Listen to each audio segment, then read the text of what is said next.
Okie dokie. Let's see what we got here. Hopefully everything is everything.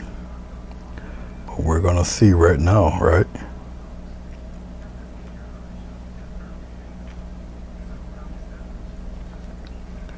Yep. Awesome. All right. Let's turn this down. All right. I know some of you are not yet here, and that's fine. For those of you who are looking at it way past the time of me doing this, as you can see, we have a bald eagle. All right, or any kind of raptor or bird of prey, but it will be an eagle. Inspired by babies. Hey, how are you? It's good to see you. I am going to paint an eagle. Hello, Maria. How are you? It's good to see you. As you see, the camera setup is yet a little different. The camera that you usually see my face is actually looking at the bird. All right. I was told that it gives a much clearer picture. So, well, there you go. This is an 11 by 17 inch canvas, rolled canvas. I just spray glued it onto some foam board that measures 11 by 17. Okay, and for all you geeks out there, this is actually the standard comic book page size, 11 by 17. But now they do it. Some people still do it by hand, but now they do it digitally and all that, so they take the fun right out of it. But some old school guys, and well, they still use 11 by 17, and you can get a frame for 11 by 17. Okay, all right. The background was done with craft paint and water. So this is actually my primer. This is actually what it would be, gesso. Okay, and I just added dark blue, light blue, and a little bit of white, and that was that. All right, initially I was going to do this landscape, or I was going to turn it sideways, until I seen the photo reference and it's actually vertical. And I'm like, whoops. So anyway, that's why the dark half and then the light half. But I did it wrong, so I had to turn it sideways, and it still worked out, because there's the bright side and then the darker half. So it still worked out. I could have gotten away with just doing the background and then putting the bird in there and then call it a day. I could have done that, but I don't know. I pictured a mountain. Okay. I usually don't sketch out a mountain in permanent ink, but on this one I did do it. All right. And masking the eagle was a great big pain, and I'm gonna explain why in a second. With this camera that's facing the bird here, it's extremely light sensitive.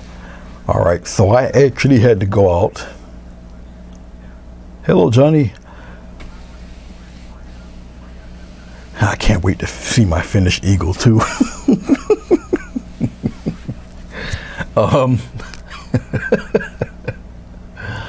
Oh man, I lost what I was saying.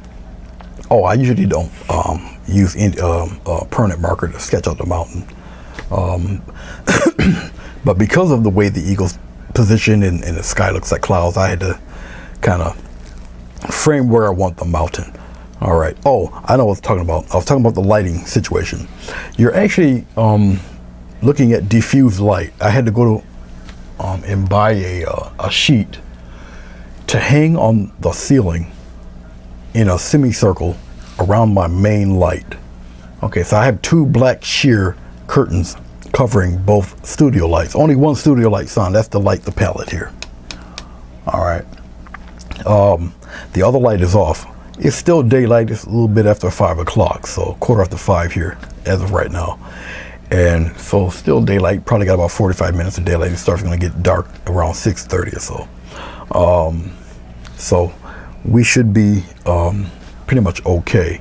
All right, so I diffused the ceiling light so it won't be so bright and the glare won't be so strong, and I can still see it, and you guys can see it perfectly fine. You guys can't tell it's diffused light unless I would have told you. Okay. All right, let's look down here. To your You know what? That thing's distracting. Let's do this. There, let's cover that up. Okay, look to your lower right. Dark blue dollar roundy. Apple barrel. No, this is not apple barrel. This is Artist Loft. Very thick black paint that I just dip my brush in. This is that horrible titanium white. Okay, which I also put my brush in. Umber for the bird, and a little yellow ochre for the beak and the feet of yonder bird. Okay, I must get my towel and place it on my lap because that's what I'm used to. All right, I do believe you guys hear me quite well. I fixed the audio situation also. So I had to straighten up this room and do a little shifting around. You will not hear the chair squeak because I actually turned the chair upside down and actually tightened the bolts. I've loosened them over time, so no squeaks. All right, so if Nell comes on, she'll be happy to know about that. I see your text, Inspired by Babies. I see your text. Let me show you guys something. Now with this camera, I can freely move it around and whatnot. So that's cool. Actually, no, I can't. It got tight on me here. Let me just loosen it up just a slight bit here. Okay, now I can move it around. No, I can't.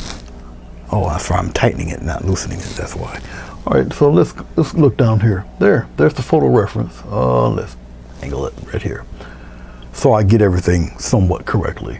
And as you see by the size, I did not trace nothing. I did not project nothing. I did it all freehand. All right, which only took a few minutes to do. All right, okay, let's bring this back to, let's aim it this way, let's tilt it. There you go, it darkens it a little bit. All right, let's tighten this back up here. I don't think I need to turn it anywhere. I think I got it to where I pretty much want it. All right, we're good here.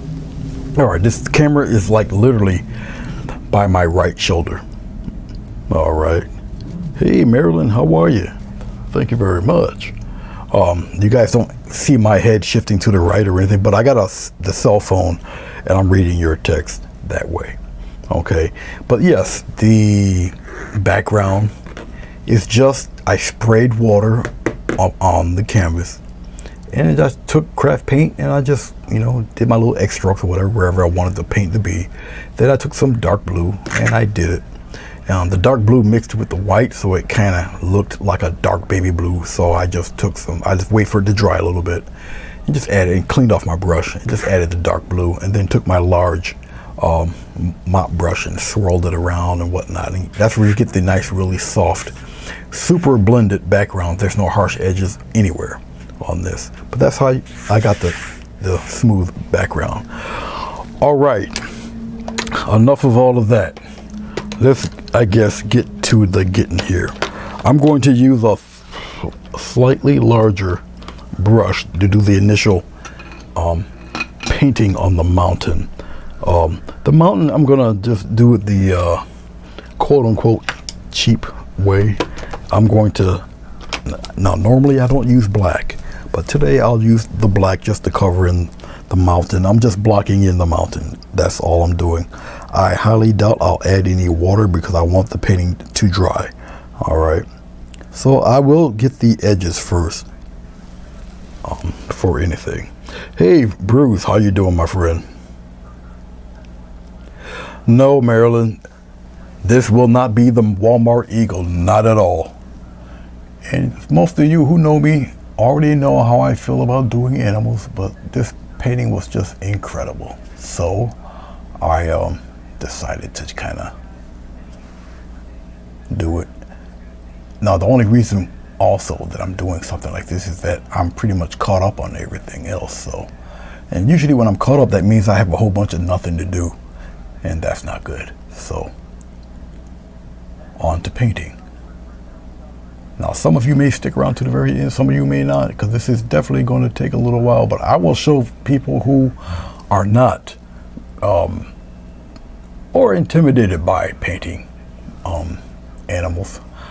I'm going to just do it in the style to where you guys can you know, you guys can do it. All right. So basically, I'm just painting the edges there, the outline. Now, normally, once again, I usually don't use black, but for the sake of time, I knew I was going to be on camera to do this. So for the sake of time, I'll just kind of do it this way. Now, technically, your mountain will tend to grow on you when you do it in this fashion. Okay, I'll just darken that right in. It's no big deal. And once again, you just act like the bird isn't even there. All right. And once again, I'm just shaping the outside of yonder mountain. As far as the color of the mountain, I may, if I want the mountain to look a little further away, I'll just do it in blues. If I kind of want the mountain in your face, then I'll do something else. But I might want to just maybe keep it in its bluish nature. It'll just put the mountain further back, and the eagle will just be that much closer to us. All right. So obviously, with an eagle this large, it'll be a little more detailed than your average. Well, it'd definitely be more detailed than the Walmart eagles that I usually do. I'll put it to you that way. All right. All right. I'm just really wiping off the paint off the brush here. You know, it kind of don't matter what you're doing here. All right. Okay.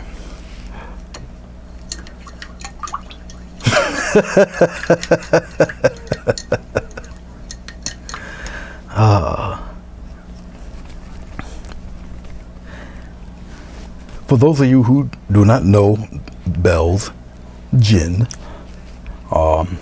inspired by babies, I wish you could click on her name, but don't click on her name because you'll end up like reporting her. Facebook changed a whole lot of rules, so you just have to either, hey, Joswina, how are you? It's Eagle time, Joswina. But check her site. You just put it in the Yahoo search there, and you'll see all this magnificent work that she does. I won't even tell you what she does. Just go check it out. Just go look and see, and you'll understand. Okay, I'm using a gigantic number 12 flat brush. That guy. All right, we're gonna go into our black. I won't be rushing this fella, but we're gonna just block in all of this. No water, no glycerin, none of that. I just want I want the paint to dry. Okay, once again, I'm painting right through the bird, like the bird doesn't even exist. Okay. And so I'm using this method because generally I just want the paint to dry. Okay, so I can just move on to the next step and the next step and all that fun stuff. Okay, and I'm painting the mountain initially black just to speed up the process a little. That's all, no more, no less than that. Well, the composition isn't really too difficult. Figure out, we all know that the centerpiece is going to be the bird itself. The mountain will be in the background, and then what I've already primed will cover as the clouds or the sky and all of that good stuff. Okay.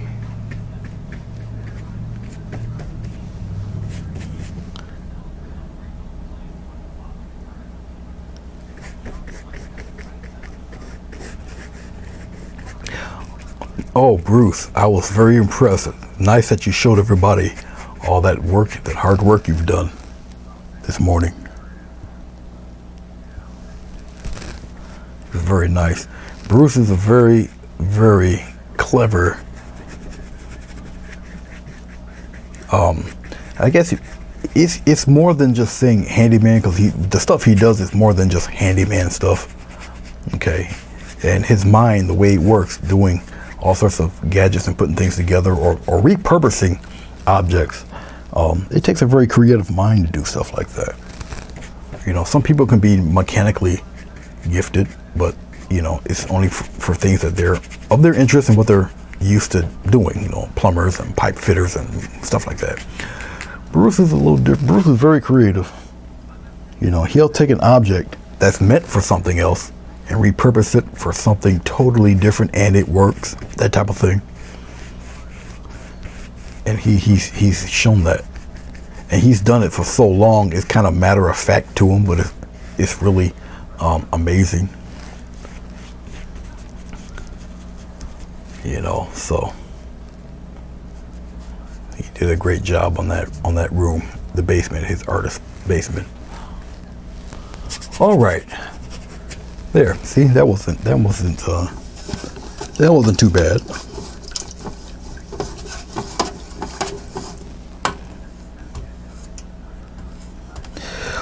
Joswina from the Netherlands, and it's got to be extremely late at night for her right now. She was doing a young lady with flowers around her in the background, and that was looking absolutely incredible.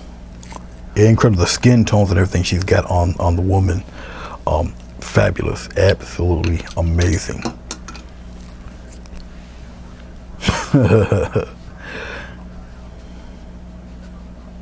Well, Nell. Yes, Nell, I was just talking about you about this chair. Yes, I flipped the chair upside down and I tightened up all the hex bolts, so you won't hear no squeaks. Okay, so let's get with Mr. Mountain here. Like, once again, I've used just regular black paint. As you can see now, if I had the sheet off of the light, all this would be nothing but glare. Okay. All right. It's damp, but I can work with it. It's fine. All right. Okie dokie. So let's get a palette knife.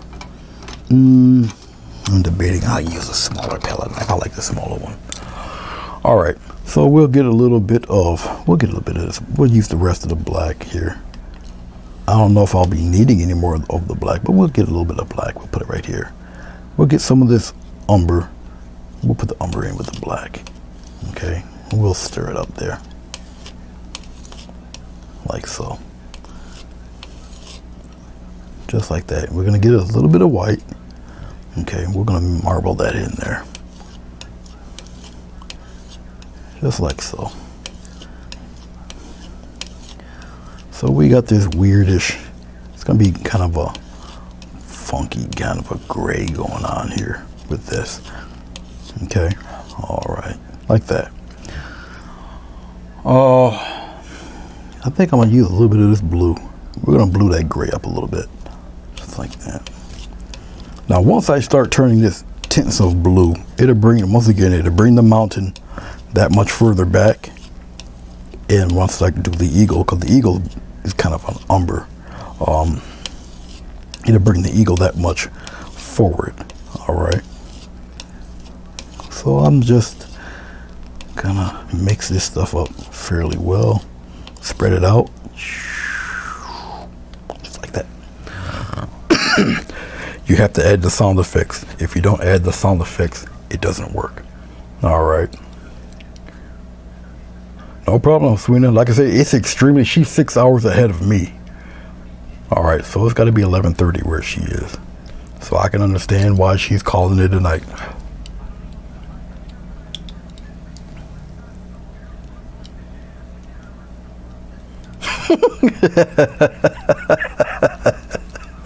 I just read Bruce. he rusted his so it squeaks louder. Oh man, you gotta love it. I do anyway. Okay, let's show you this while I'm laughing. Little bit of gray right there. You see the little swipe I did, all right? Okay. So we're gonna come up on the mountain and we're gonna get interesting little rock patterns and such, and we're gonna just have a good time with it. Now, I'm on canvas this time. Canvas has a tooth, okay? I don't put my finger on the blade. I'll bring it closer there. I don't put my finger on the blade, because if you do, I'm exaggerating it, but you end up bending it. It's like, you know, you're not icing a cake. All right, you're more like driving a car, so you do it like this. All right. You'll get accustomed to having that little thin roll of paint on your tape. Now this is definitely the Bob Ross method. There's very choices of ways you can do your mountain. All right, and I've shown them in the past. Okay, and so I'll just take it and we'll just kind of, I'll start from here, and I'll just kind of lightly, very lightly, I'll just kind of play around with it there like this. I'll take some off of there. I'll just kind of add some up in there like so. All right, okay, get another little swipe. And the light is actually coming from this side, so we'll pay attention more to this side up here. And I can just kind of play around. See this? Just like that. I can add all sorts of little shapes to this. I don't have to go in the way. I can turn it around and go downward like that. Okay, so the black is actually providing the dips in the peaks. Okay, you can join it together. I'll come here, add a little bit of something there. I'll do it a little at a time. Okay, because it just adds to the realism of the mountain. Just take your time with it and have a good time. Have some fun with it. All right, there's no glycerin. There's nothing on this mountain at all. I didn't add anything. All right, it's just this paint and the mountain itself. Go right through the bird's outstretched feathers, the whole 9 yards. Okay, and you see I'm just getting small rolls of paint and just adding them this way. I'm gonna do the whole mountain like this because I'll add the different colors a little bit later. Right now I'll just get an extremely kind of detailed mountain going on here. When I add the different colors, they're gonna provide the left and right side of the mountain. All right, I'm gonna get all of this, gather it up. I'm using a very small color palette by choice. All right, so those who may be interested in doing something like this, you can achieve it also. All right, and we're gonna just paint right through the wings, paint right through the bird. All right, just like the bird's not even there. So unlike the oil painting where you would add a little, you add a little, in oil painting you would add a little linseed oil or magic clear, magic white, magic whatever. I didn't add anything to this at all on purpose. I want a nice craggy look to this fellow, and once again, once I start to lighten up things, you'll see the dark and light half of the mountain. Right now I'm gonna just do all the rocks and stuff just like this. I'll come around in here, add all of that. Let the paint break. All right, that's what's adding to the texture of this fellow. Just let it break. I can zigzag it around or whatever, just like that.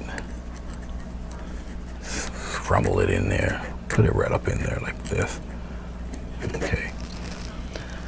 As you see, I'm running out, and that's fine. I mean, I have to get some more black because black was in the mix of this.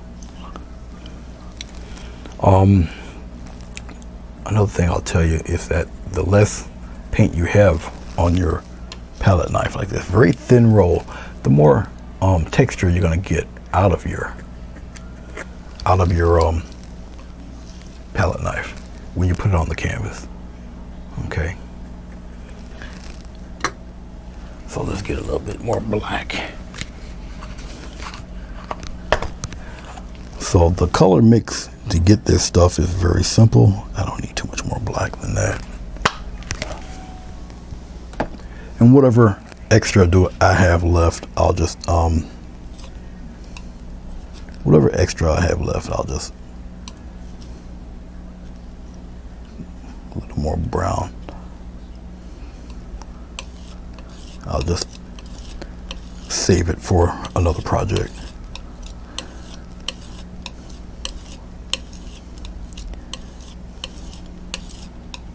Okay, I'll mix it up in there real good. Now if you notice, that's a little more brown than the other, And that's fine. It really won't matter. Get a little bit of blue there. Pop that blue in there a little bit.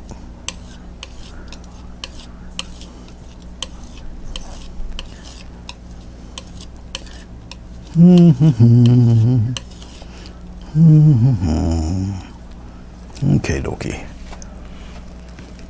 This is a little bit darker. If I want it lighter, I'll just add more white to it. But let's see how it looks. Yep, I'll add a little more white. A little too dark. So we'll lighten up the party here.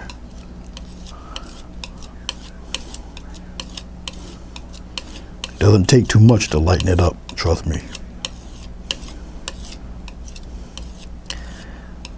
That might work. We'll see how that goes, how that looks.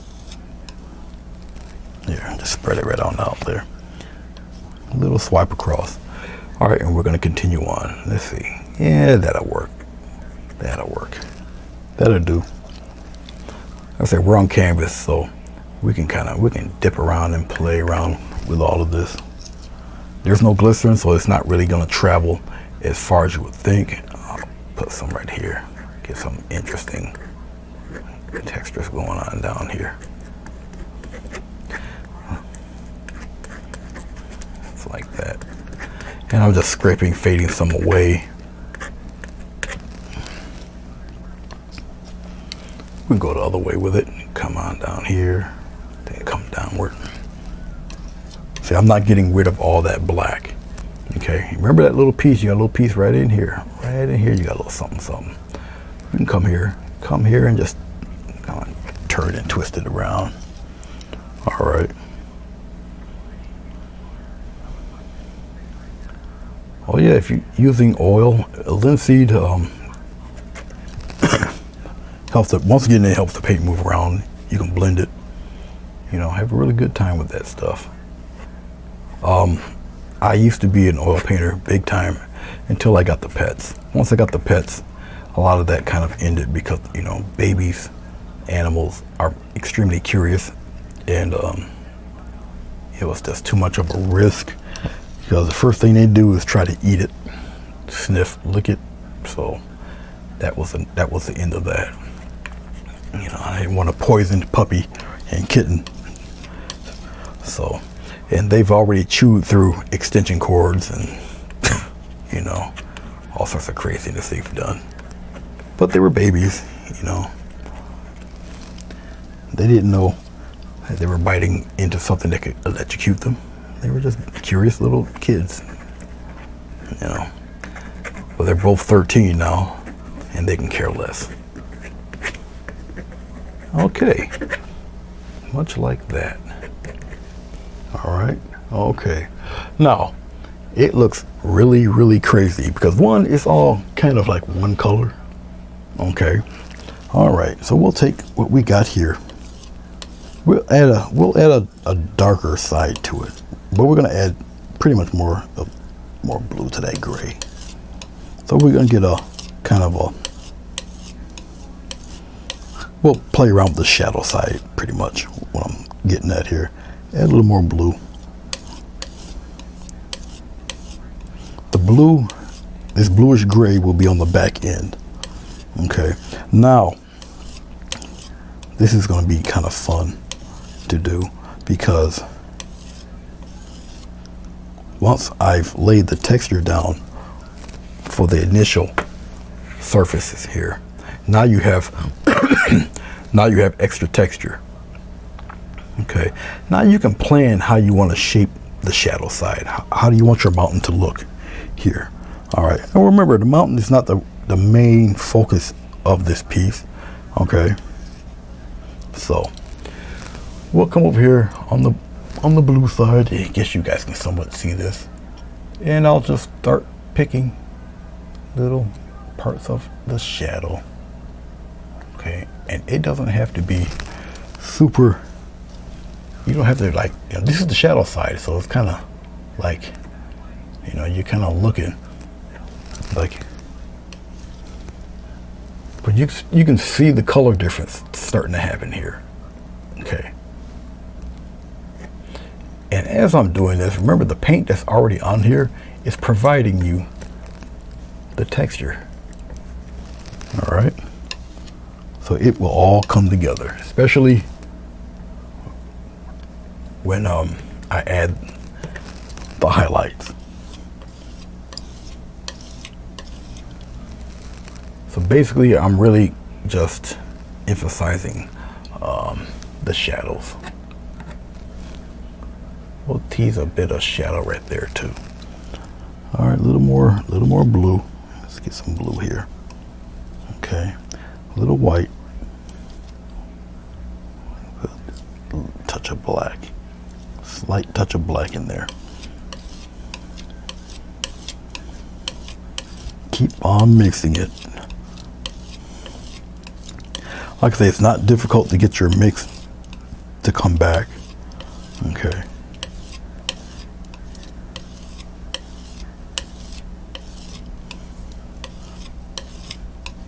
There. I think it needs to be a little more black in there.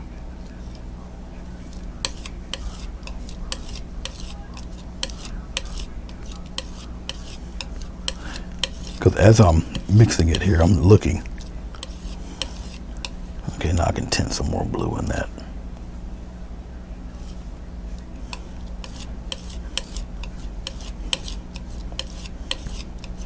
And then we'll continue on. There. Let's see what that looks like. We'll start to play with it here. Let's see. We'll keep playing with it. I think that can be it. Well, no, we're almost there. We're almost there. Because it's a little more blue. So we're nearly there with it. This will all make sense once I get to the highlights. Like I said, you can shape. Now I got a beach towel on my lap so I can wipe off the excess here. Hello, Sheila. How you doing? It's good to see you. Where are we at here? Oh, let's kind of pop in some of those nice shades in here. Go very light with your texture. Now remember, there's no glycerin, there's nothing for this paint to travel on to. And I kind of like doing it this way because it just makes the texture that much more believable. Makes a very craggy looking mountain. Like, you know, it's upset just being around here. Very craggy. It's like if you fall on the mountain, you're gonna have like major issues. Let's put some of that shadow down in here too, so we got a nice outcrop once I highlight it. You'll get to the point to where you will see where your highlights are going to be. You know, your eyes will follow pretty much where things are going to kind of happen.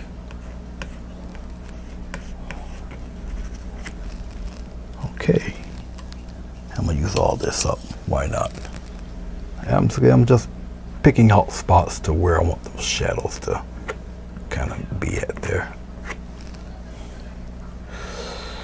I'll put a couple of them down in here, like that.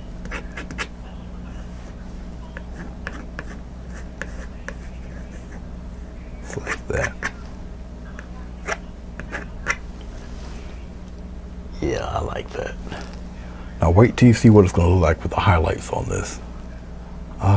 We'll kind of curve one right in here like this. There. All right, let's get to the highlights. Let's get a little bit of white. A little touch of blue on that.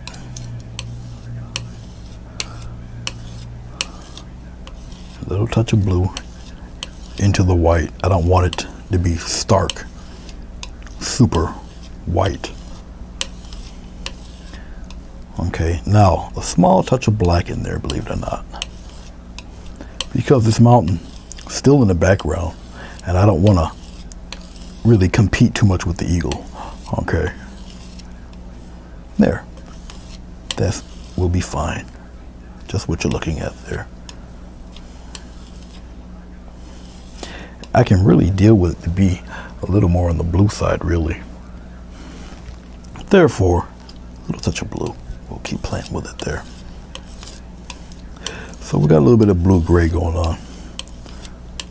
So basically, I wanted to blend more in with the sky than anything else.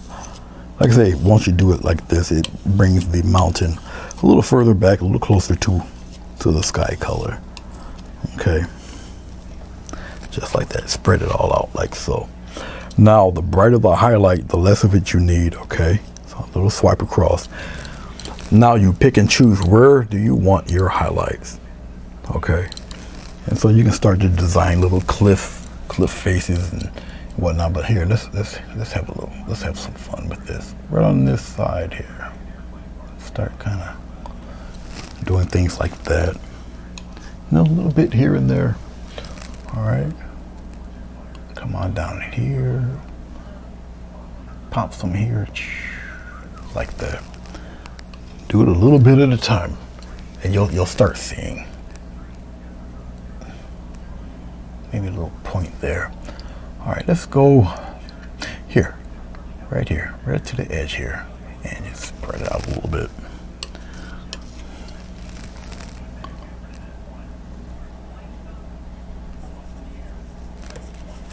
Like that.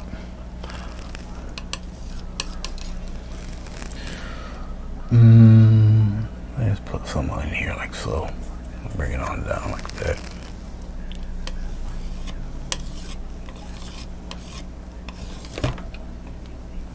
Looks like you start picking and choosing your high spots. Okay.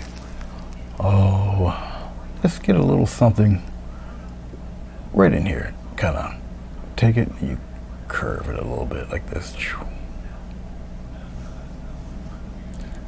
How about a little bit in between his little fingers there? Little birdie feathers. Alright. We can start taking some of this and curving it like downward like this. Just curve it downward. Like that. Now remember, you got texture from the paint you've already put there. Okay, we'll start kind of curving it this way, like that. Okay.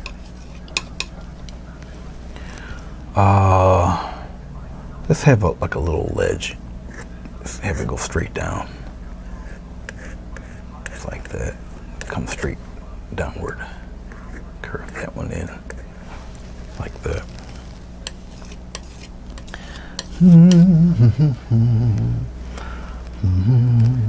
Right here, back here, get something kind of going there like this.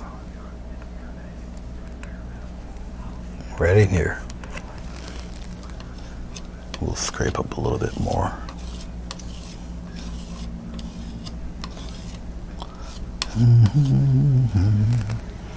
Very lightly. I'm not pressing too hard. Okay, right in here, just kind of have it break up, but kind of light it up right up in here like that. Alrighty. Obviously, I'm gonna need a little bit more, but not too much more.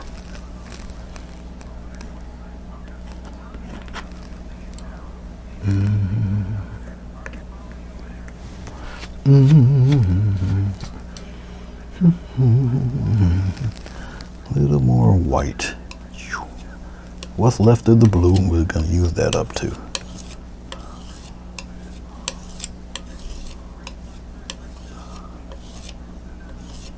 I think I'll use this for some really bright highlights. Remember, the brighter you go, the less of it you need, all right? So this is going to be the stuff that's really going to hit just the peaks. Just like so, just like that. You don't need any more than those little, whatever's going to hit the accent marks. Okay. It's not like you have to really fight too much to get this effect, because the texture is already there.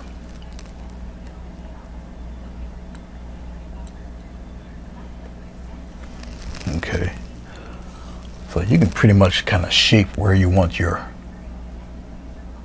your cliff to be. Go straight down with it, just like that. So you do all sorts of clever, you see how it's making here. I'll do one here. I'll do one kind of angled. I'll angle it this way going downward, right here. There, so you can kind of see where your ledge is going to be. And we'll pop one right in there. So you see where the ledge is. And that's where the direct light would hit that fella. Okay. See, you don't have to coat everything, but now you're starting to see how it the mountain's starting to form a little bit here. Right up in there a little bit. Okay. Really running out of blue. It's all right. Get a little bit more here, because I don't need as much of this color. We're just hitting high points right now. Right here, go straight down very lightly, just like that. Go straight down, just like that. Kind of curve it up in there like so. Here, right back here, it's got a little peak of something there, right up in there, that, and a little bit of something there, and we'll kind of give him a little something over there. All right, I think that's pretty much about everything else will be pretty much shaded in there, so we don't have to add too much more of the brightness in there. And I'm looking at it from the screen over here, so that seems to be a-okay. We're going to work on the bird. All right. Thank you. Inspired by babies. I appreciate it. Now, once it dries, solidly dries, I can probably put a little bit of like a cloud, like maybe a little bit of something wisping through here, which would, believe it or not, set that mountain even further back, to put something more in the front of the mountain from that distance. Okay. All right. So I might wait until it's fully dried, and I'll dry brush some mist, aka clouds, back there. But that's basically all I have to do with this. I don't have to add anything else to this. I don't have to add any outrageously bright highlights or anything to it, because once again, it's not the focus. The bird is. So here we go. What's going to take probably the real amount of time will be the bird, more or less. But I'm going to show you how to do this, all right, without killing yourself and stressing yourself out.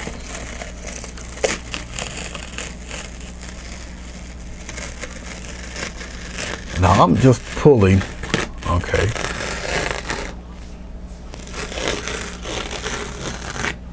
All right, so you guys get to see pretty much what she's shaped like.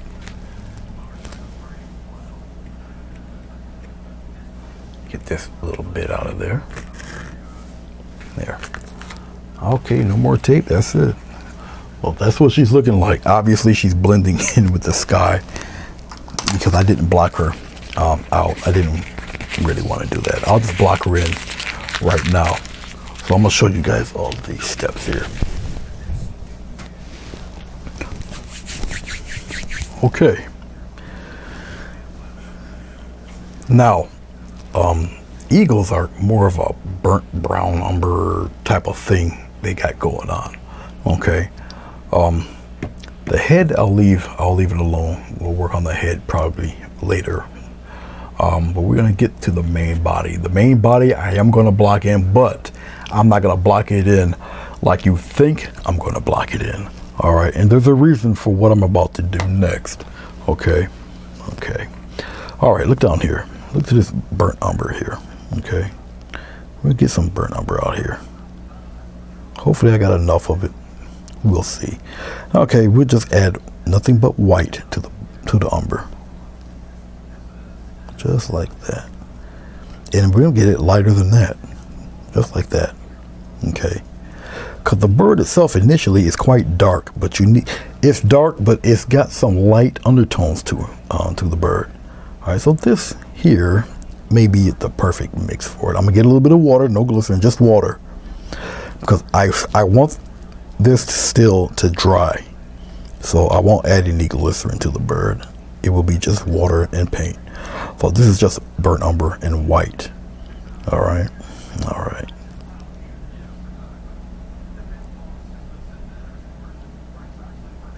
Oh yeah, oh yeah. It makes life a whole lot easier. Trust me. Okay, let's block this guy in.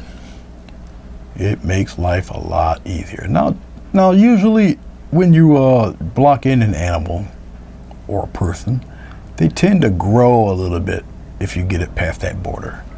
All right, so just be mindful of that. They tend to grow a little bit, and it's okay. As long as they grow a little bit, not a lot of it. And so basically, I'm just blocking her in. I'm using a 1/2 inch square. Okay.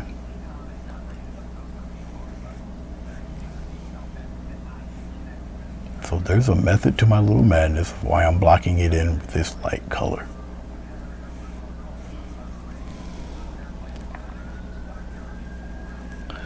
Once again, I'm doing this in the style to where, you know, a person that's a little intimidated by painting these guys can try it out, at least try it. All right.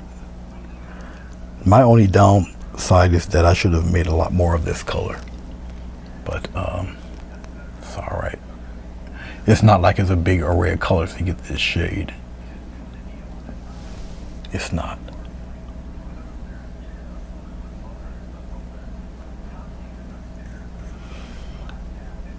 Now this is obviously the wing that's far away here. So there'll be a separation. I think I heard a clock. So 6 o'clock. All right. Okay. Let's get some more of this color. It might be a little bit darker, but still lighter than there. I'll get maybe a tinge darker. I want to separate slightly the color between this wing and the rest of the bird here. Okay. Yeah, let's do this wing. Let's see what we got here. Really close, but I think I can separate that color a little bit. As far as the head here is concerned, we'll be outlining this anyway with white, so I can just kind of peck away at it like that. It's no big deal. But like I said, there is a reason why I'm painting this bird this color. Okay. All right, and we can just cover all that. That's splotch all that in. That's no big deal. Let's do this with him.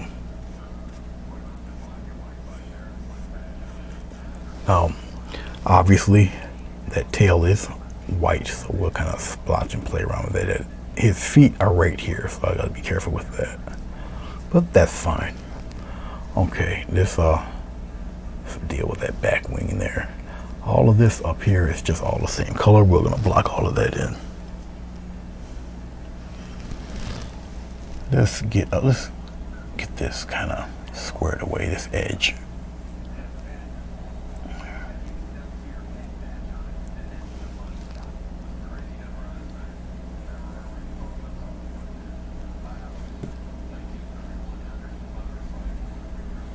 Now I've outlined the bird with black, so obviously I'll be covering that. Hence, I said they will grow a little bit on you, and that's okay. There's a faint blue line to where the wing is, but even if I didn't put the faint blue line, I kind of know where it is anyway. And plus, I got the reference picture, so hashtag don't panic.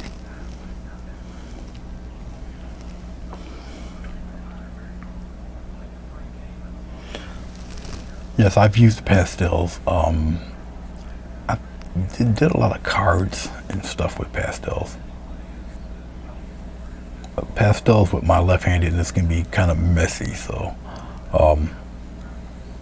I would use it very sparingly, and I would just varnish it when I'm done.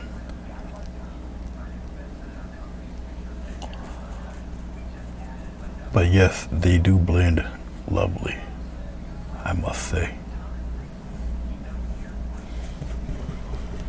Okay, as I'm blocking it in, you guys can pretty much see the general shape of the bird. Everything's starting to take, you know, filling it out, it starts to kind of take shape there.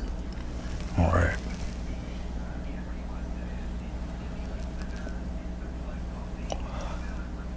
Like I say, I'm not really a wildlife painter type of guy because of the time that's usually involved in doing them, even doing it this way. Because especially if you start drawing animals this size, it's got to be right. If not, people can tell. So, you know, just adding a little water to this brown and white.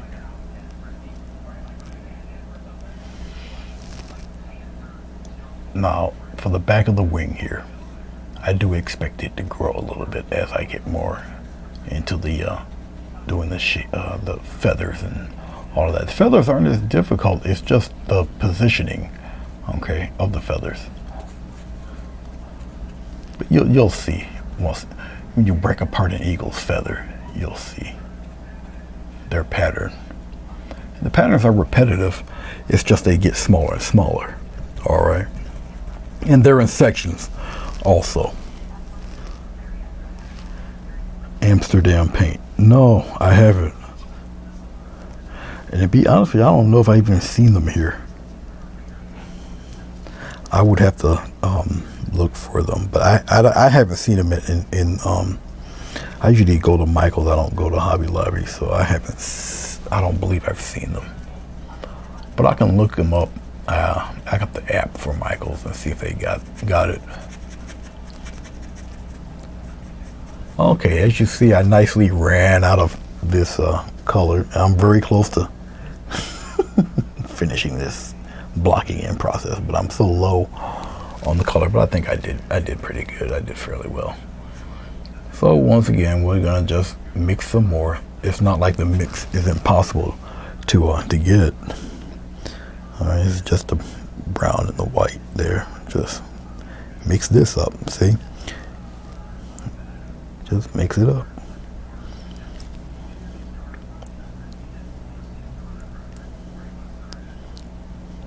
And you got to remember, it's drying on the palette, so obviously it appears darker than what I have on. You keep that in mind, and you'll be fine. Keep that in mind, and you'll be okay. Like I say, I'm blocking it in anywho, so it's not going to matter that much.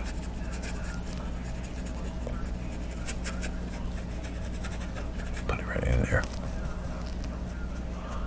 So there's a definite reason why I'm using a lighter color to block Mr. Birdie in here. I'll use a little bit of water to loosen up the paint, just a slight tad.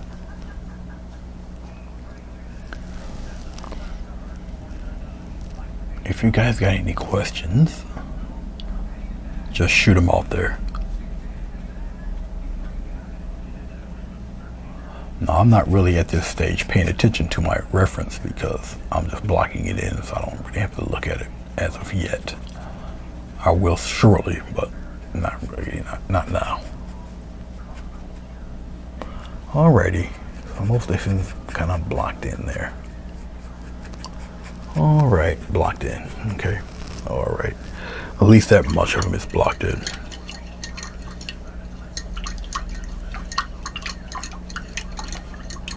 Oh, no kidding.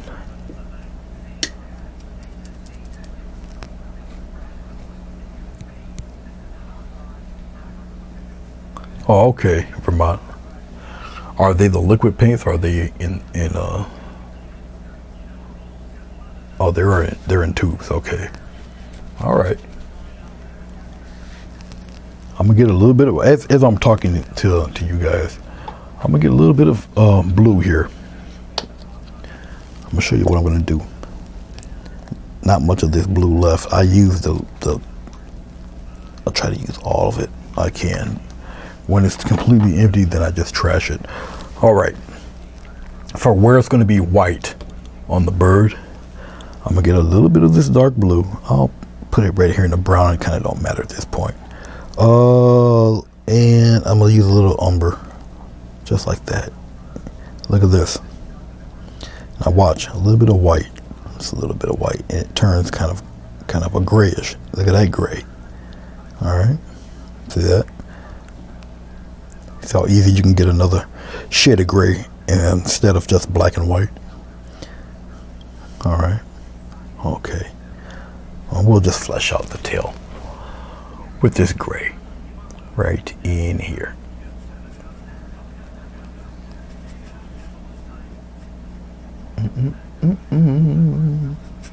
And I'm just blocking stuff in here right now. Block it right in. Very important stage to block in your animal or person or an apple, whatever subject you got going on, block it in. Okay, all right. I tend always not to mix a lot of this, but it's okay. You can always make some more, especially when you have a very light color palette. Not too many paints, so the colors aren't very hard to reproduce. A little bit of the dark blue, a little bit of that umber, and a little touch of white, just like that. And there we go. Presto, change-o. We got it back again. That nice gray. Okay. Okay.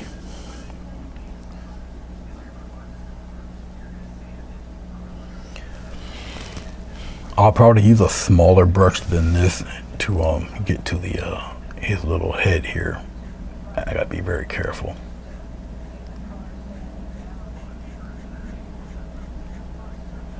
But I kind of know where he is, and I got the photo reference, so I'm not really entirely lost.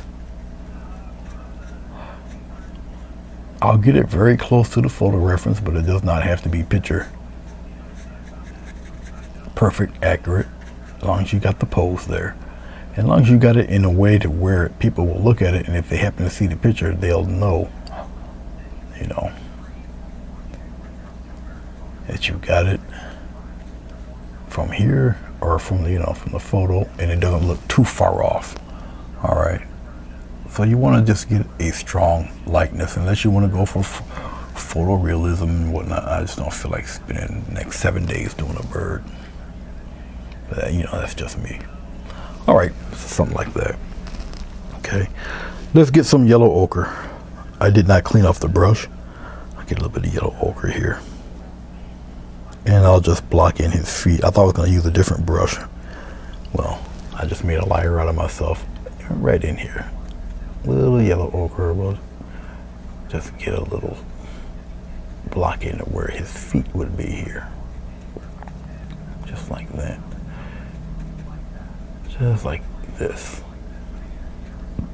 So his bird talons will be here in that area.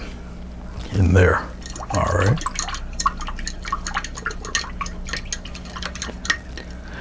Like to welcome others who have not really spoke, but they're watching. Greetings.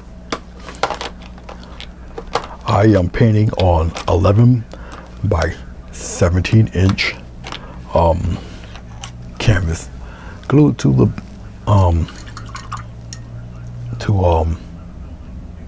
foam board.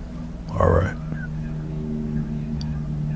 And obviously the eagle will be the main focus of the painting. All right, let's just block in his beak here.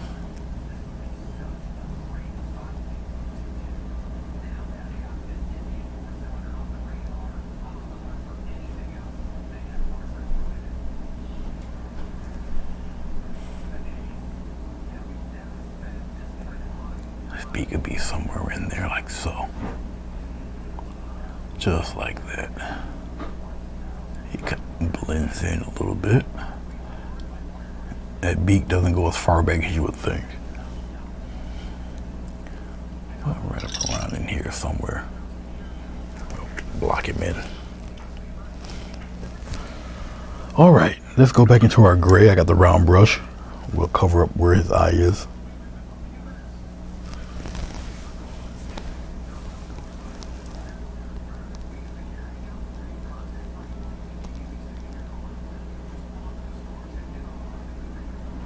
And his mouth comes to almost the midpoint to his eye.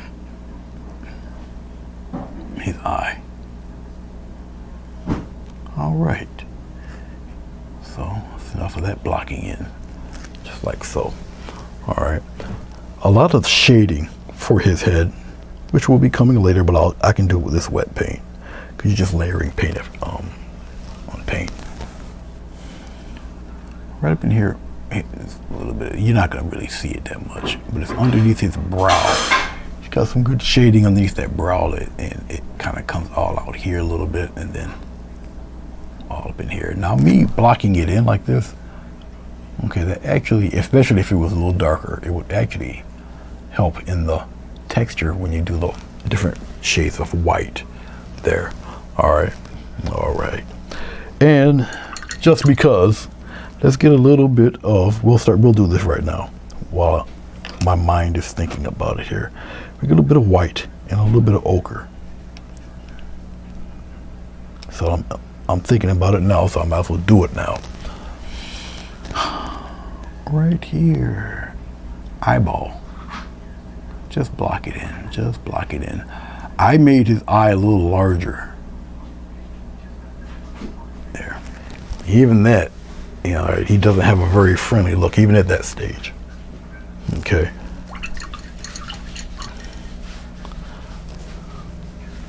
Alrighty then. So,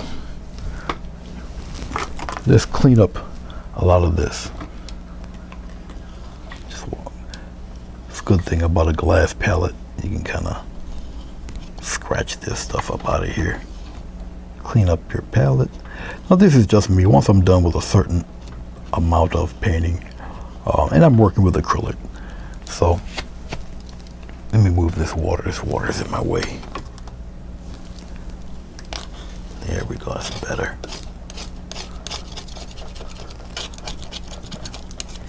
As I do different stages, I just like to kind of clean this stuff up, have a nice surface to work with. But this is just my preference, just me. All right. Get out of here. You know, the sad thing is I vacuumed and everything in here, so it looks pretty decent. And of course, you know, I'm putting wet paint pieces back on the floor again.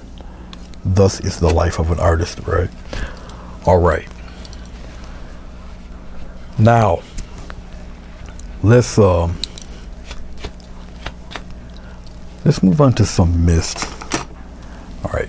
The majority of this painting is pretty much, pretty much dry here.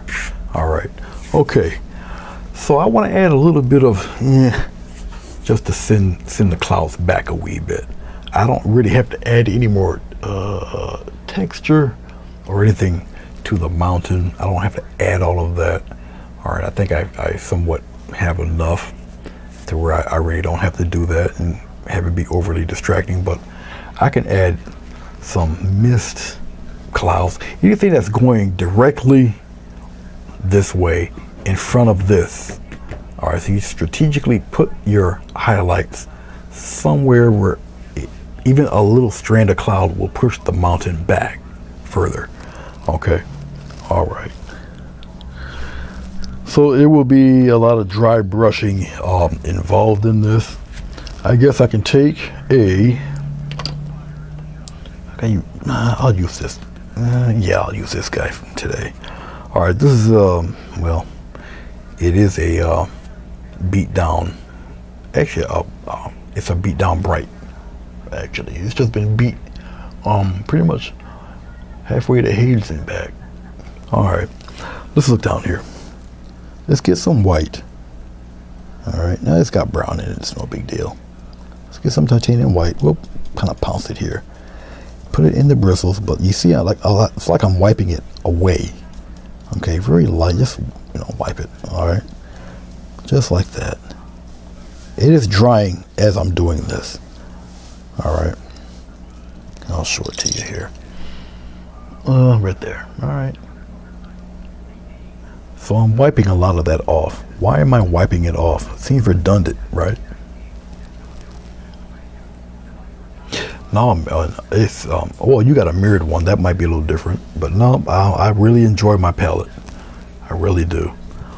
Okay, and here we go. Now what I'm going to do is just take this dried brush and very lightly, just like this. And you can hear it. Okay, and I'm going to just scumble some of this white on there. Just like that. Okay, I get a little bit more. Put it on there. Oh, it's funny, you get more paint, but you're wiping it off. But hey, you'll see as I'm doing this. I'll just get it and kind of scumble all of this in here. Now I'll give it a nice little cloud shape. And as I'm doing this, I'm getting it right past that. We'll kind of stop it right there. But then I'll go across. See this? Go across. And you can build on this. Okay. A little bit of paint, then wipe it off. This is actually called scumbling. All right. And you're just essentially just making nice little misty stuff. Like I say, we'll kind of fine tune it as we're doing it here. And you can get different types of patterns, different I don't know, what's the word I'm looking for? Values. Okay. There we go. I don't have to have it super thick. Okay. As long as it's see-through, you still see some of that texture under there. And little bits of it will be kind of bright, so you know it is a cloud that you're looking at there. Okay. And you just keep going over it in certain spots. All right. And I will start laying down some heavier white parts to it. I'll kind of put some down here too. So it's snaking right off the page back down there. All right.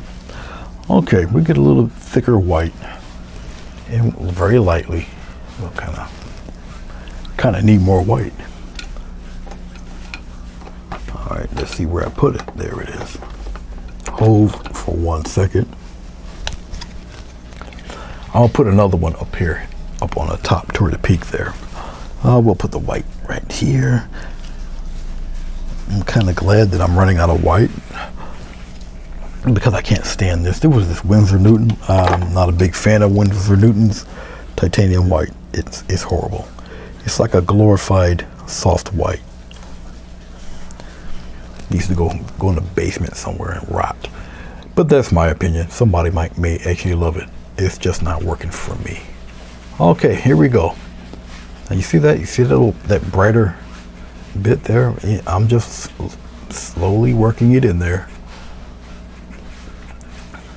Okay. Come this way with it a little bit. Go straight across. See, some parts you can get a little bit brighter, some you don't. Then you just softly blend it. Don't rush it. Just softly blend it, and we'll kind of get it cutting across there like this. Okay. Very soft, very soft. And this is how you kind of blend your clouds in there. Your little mist and all of that. I'll use the corner, and we'll kind of give them a little something here. Like that, and just kind of come on down a little bit. You see, you don't have to make everything opaque. Just like that.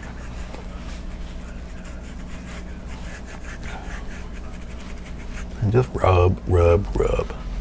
Rub, rub, rub.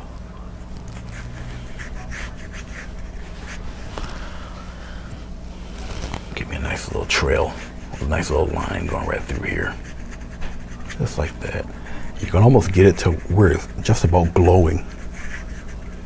Okay.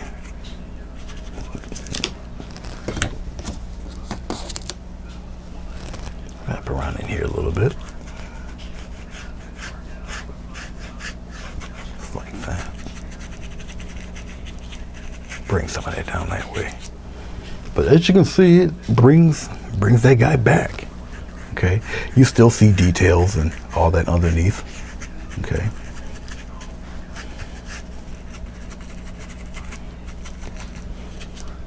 It's picking up little bits of gray in there. Okay. You can really have a good time. Have some fun with it.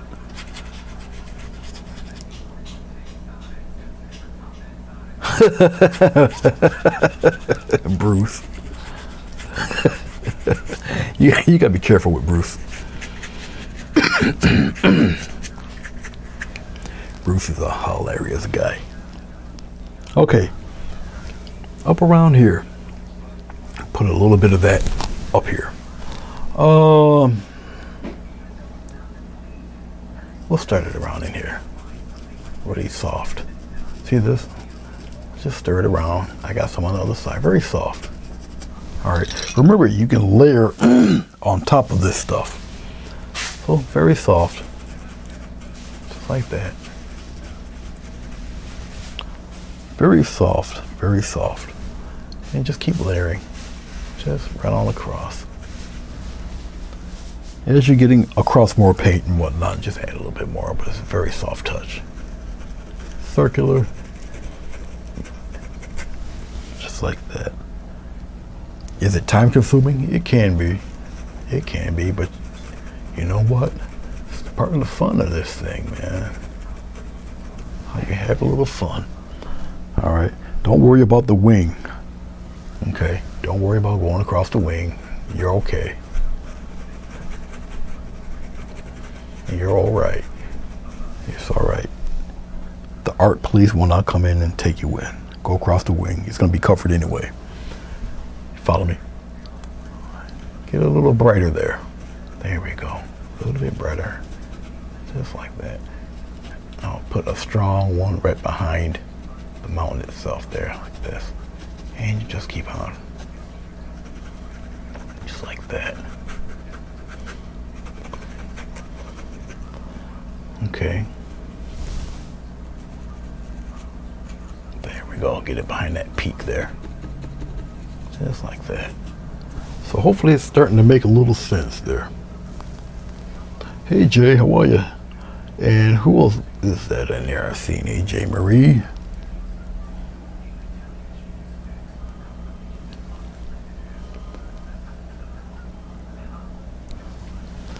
And we're going to continue that right on out here. Okay. Roll that around.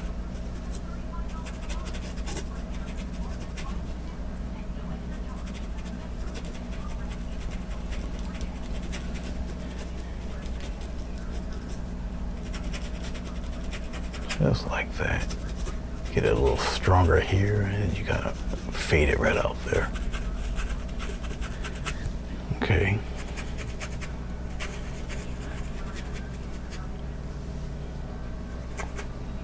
All right, I think that should be enough of that.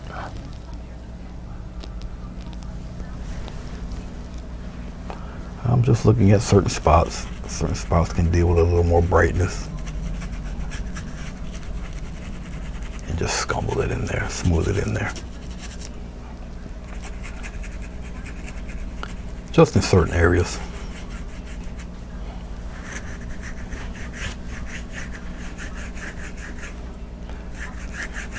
All right.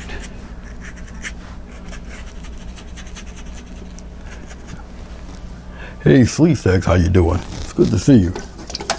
Thank you, Inspired.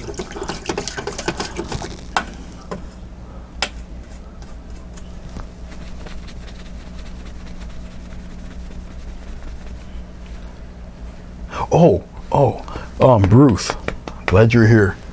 Of course, there's something I wanted to show you. It is, let me see if I got it anywhere where I can just grab it here. Of course it's not. But there's something that I would love for you to try. Now, I got mine from China or Japan, one of the places. So it took a little while for it to get here, but man, I love it. It's a, I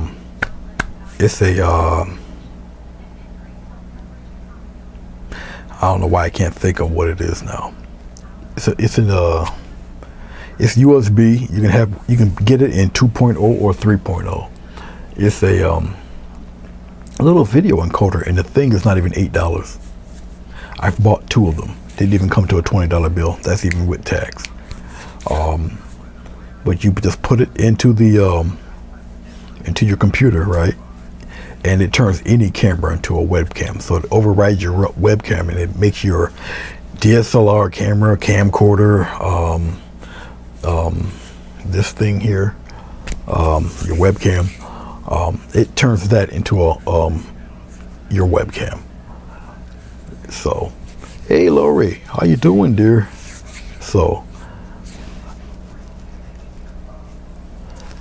it is really, really cool. And I use it really for, I bought it for the Zoom meetings, because of Zoom. I can't use my Epiphan with Zoom. You have to go through a whole bunch of stuff to go through that. To go through that mess. So I just chose to buy that, and it works excellent. I already put it through its tests and everything on Streamlabs, and it was magnificent. No delay, no nothing. It was great. Okay, all right. Anyway, enough product endorsement. Let's move on to the birdie. Good to see you. Oh, okay. Oh, all right, gotcha. Okay, cool. Yeah, man, that thing's awesome. Okay, since I did my endorsement for today, let's move on with, I guess I can maybe let's flesh out the bird's head first. Because why? It's one of the smaller things I have to do besides doing this guy's wings. So let's do something with Mr. Birdie's head.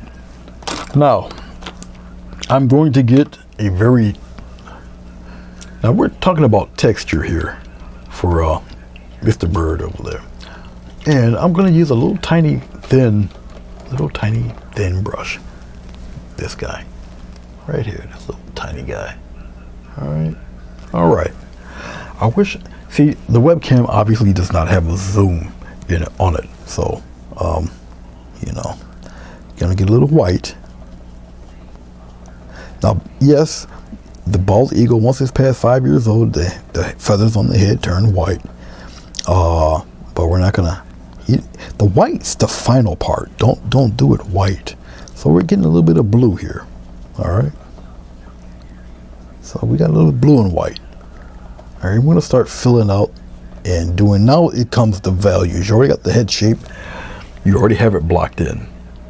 Okay, now I'm still not going to use any glycerin, maybe a little water, but not really glycerin as much. Okay, so we'll come to about where his eye is. Okay, and I will do the scumbling thing, just like this. Why am I doing the scumbling deal? Well, the scumbling will kind of give you texture in your colors, and it helps you out. It almost looks like feathers anyway, depending on how you do it. And pretty much that's what I'm doing right now, just kind of scumbling where the shadows and all that good stuff is. I'm looking at the reference now. Okay, and so I'm just doing pretty much values right now.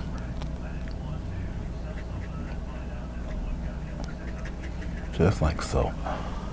And the bird will start to flesh out. You guys get to see all this, how it all pans out and how it all works out. And remember, no glycerin or anything. It's just me and the brush and the canvas right now. Now you think I'm highlighting, but actually that's going to be the dark part of Mr. Eagle. Okay. Just like this. It's a little bit of blue and white. Obviously it's taking on the tinge of brown because of the paint itself, but that's fine. A-okay. All right. Hashtag. Yeah, I know it, Bruce. It's crazy. And I do appreciate that, Jen. I keep wanting to call you inspired. I'll probably just keep calling you inspired. I just what I'm reading. All right. The crown. Now, the crown is actually highlighted strong. Okay. Therefore, I will take the same brush. Nothing but titanium white. It is the brightest part of yonder bird. Now, you'll see what white will look like compared to what I recently laid down there.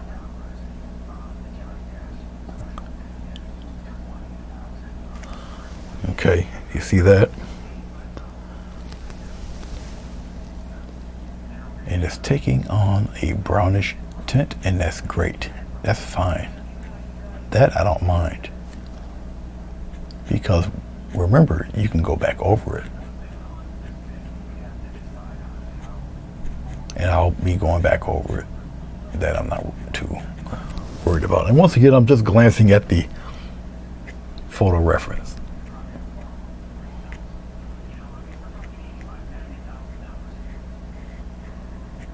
Just knowing where the shadow edges are, and I'm blending it into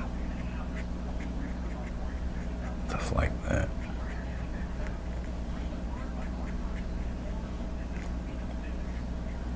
Right up his back there.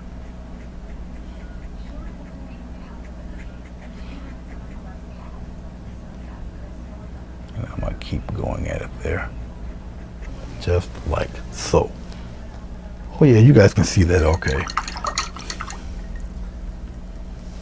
There. I'm gonna take a script liner, and I'm gonna brighten up his beak. His beak has a very strong tinge to it too, but that's where the direct sunlight is. All right. So take a little white right here and brighten it right up. Now I don't have to have it super bright yet. Everything's in stages. Now I'm gonna use a little bit of water to loosen up the paint a bit there. It's kind of a gentle dance when you do this. You don't want it too watery, because then it becomes too opaque, or too transparent, not opaque. Anything with this white. All right, you're gonna be like a certain person that comes in here that yeah, they do collect a lot of paintings. Okay, right in here. Now you see how bright it is when you add that white to it. Right on the rim of the beak here. And that's not even the brightest color I need, but it is filling in what I need to fill in there. Just like this. Okay. Underneath is relatively darkened. Just like that. All right.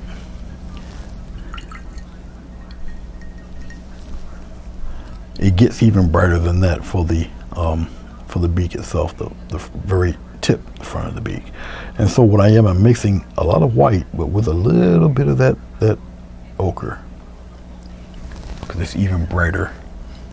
And I mean bright, right in here, right in that edge, right in here, just like that.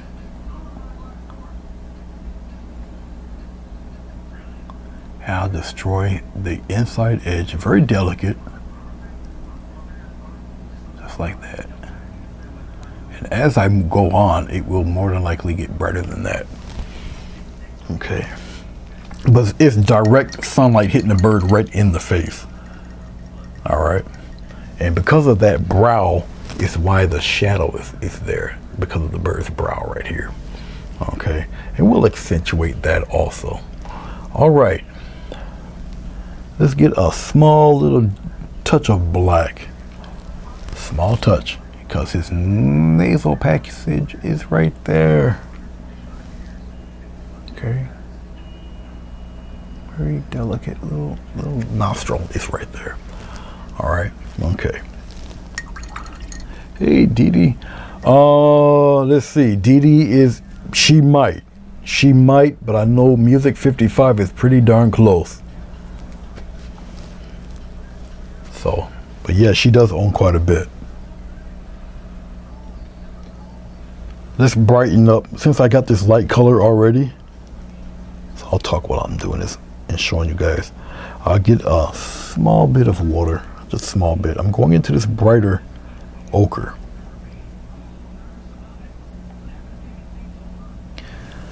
So we can kind of brighten up this eye here.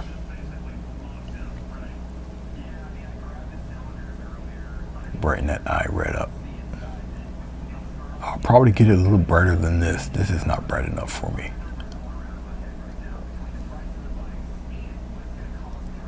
Yeah, I'm gonna shine that up a little bit more. Just a little more white with the ochre that I already have. Hey, Sure Shannon just popped on there with the white I have. And now no water, it makes it more opaque so it will stand out there. There we go. Yeah, that's better. Much better. Still keep that angle at the top there. It's still not a very happy animal. At least that's what it appears to be. I'm gonna still take some of this bright yellow white here. And once again, right here, this beak, because it's already dry, so let's kind of lighten that up a little bit. Just like that, we're gonna brighten that. Now you might not be able to see it because once again, there's no zoom here, so, but there you go. All right. All right. Okie dokie. Before I do anything else around the eye, we're gonna go back to the top part of the bird's head here. And I guess this brush will do. Let's go to titanium white.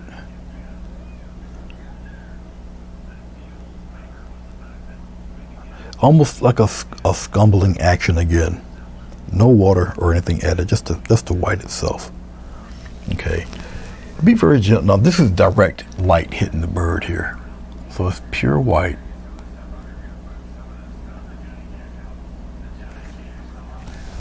Why is that appearing brown to me? Oh, let me clean this brush really well. I think that might be the problem. Let's go back into our white. Let's go somewhere else. Let's go right here. Ah, okay. Now that's white. Okay. Let's try that again.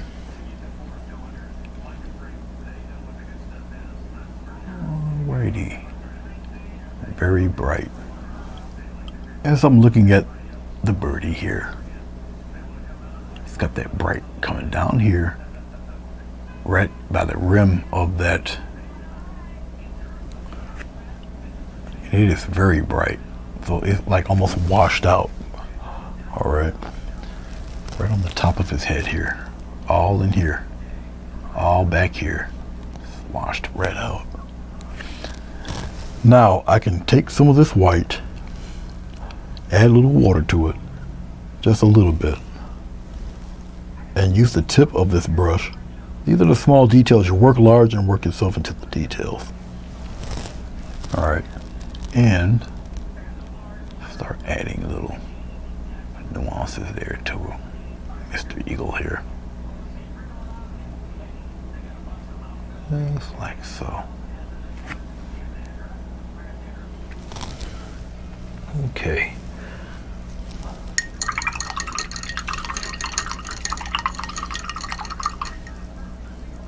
Oh no, I'm not using, well, when I'm on Facebook, I'm not using a computer at all.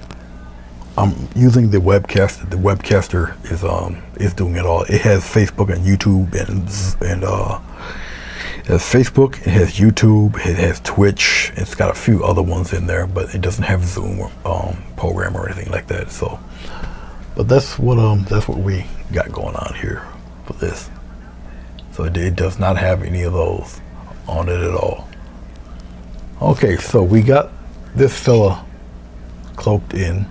And I do know why it appears, for me, it appears brown. It's because of the diffused light is giving me that. So whatever power, whatever shade that's around this, that's what it's taking, that's what it's looking like. It's just reflection.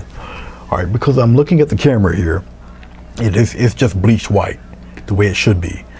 But if my eyes are seeing a white brown, and it's not. So if I took that light off, it would be bleached white. All right, so it's a very funky looking thing that I'm looking at, because I'm looking at my bigger screen, it's white. I'm looking at the cell phone, and it's white. Okay, so it is a very odd look. So that's just another thing I have to get used to. All right, let's get let's get a little bit of brown, a little bit. I'm gonna put it right here. Very, very scant touch of brown. Let's put the white in it. Just like that. All right. Just like that. I'm gonna get a little, I don't think I need any water. I think this will do fine. I think there's water on the brush. Directly underneath the bird. Fairly dark, right? All in here. Just like that. And it's almost like a glaze. Just underneath all of this, right in here. So I'm using a little bit of brown, a little bit of white, just underneath here. Okay. And this will still appear to be quite bright and just a shade of white, because remember, all of this is going to be super dark brown. All right, so you have to kind of think past what you see. You follow me? All right, and the reason also that I'm doing this is because I want to get to that eyeball and the rest of her mouth. So once I got this the way I want it, and it's just about there, I will work on eyeball, mouth, and then we'll do the rest of the bird. All right. Believe it or not, we've already done 90 minutes. Okay, which I'm usually done by then, but I knew we're gonna be here a minute with this bird. I'm taking some black. I'll put it right here. Now, I'm not usually a big old fan of using black, but for this instance, and like I say, more or less for the sake of time. All right, you got to get the black to an inky consistency. Once again, it's a gentle dance. You still want some of that opaque, okay, but you don't want it so runny that it turns gray on you. All right, and I'm going to use just the tip of this brush.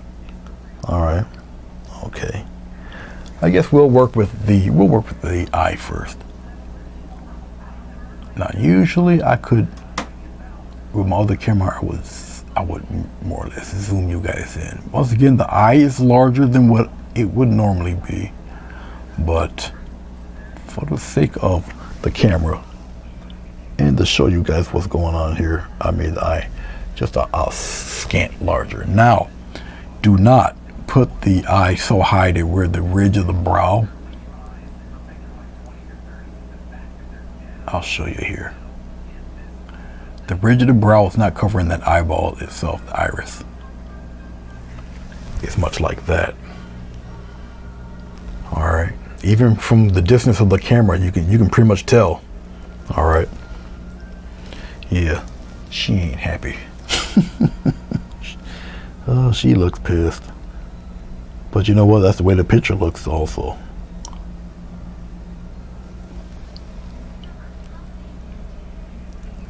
All right, you go ahead. Tell Ted I said hi, Big Ted. Okay. The beak. Be careful. Now, it does have a little bit of black, but not as much as you would think. All right, just underneath the hook. And probably right about there. And I'm going to end it maybe. Well, it comes to a little bit below the eye. It's like a teardrop shape right in here.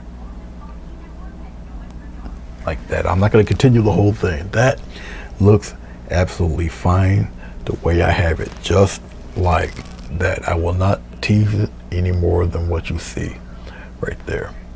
I am going to get a little bit of water for the black here. Loosen it up a little bit. I'm getting a little bit transparent. Because we're going to, remember you got the brow right here. And so I don't need stark black. just a little tint of gray will do the trick for this guy, that brow. And he has a brow going straight across right there, just like that. And then, as I do this, I'm taking off the water off my brush. And right here on the edge, we're just gonna kind of fan that out in a triangular motion into the eye itself, just like that. Do the same thing here. Okay. When I take a picture of this and put it on Facebook, you'll see what I'm talking about if you remember. All right. So I just created a nice little shadow for his brow, and it goes up here into by the edge of the beak here, right up in here, just like that. Wipe it away. I don't want it too strong, but it is in there. Okay. And she got quite a shadow going on. She ain't happy. Somebody must have took her fish on her or something. She's not the happiest little bird in the world. And I'm getting rid of, there, fade that out. So you can get rid of any kind of cast sharp shadow line. You don't need it there. There, just like that. All right. Eagles. Yeah, you gotta love them. Okay, let's take a little bit of this gray. We're gonna make just gray by just watering down the black. I don't have to add white to it. White for one will make it chalky. Yeah, I'm not looking for chalk. I'm just looking for a nice gray. Even though I water down the black, that will be enough tint for what I'm gonna do here. Now I got a script liner. All right, and we're just gonna kind of play with some. There, play with some directional feather lines in there, just like so. Now, as this dries, all right, it will dry more or less to the color of what you got preceding it. So it could be that weird browny gray looking color. All right, so if it doesn't look right to you at first, give it a second or two, let it dry.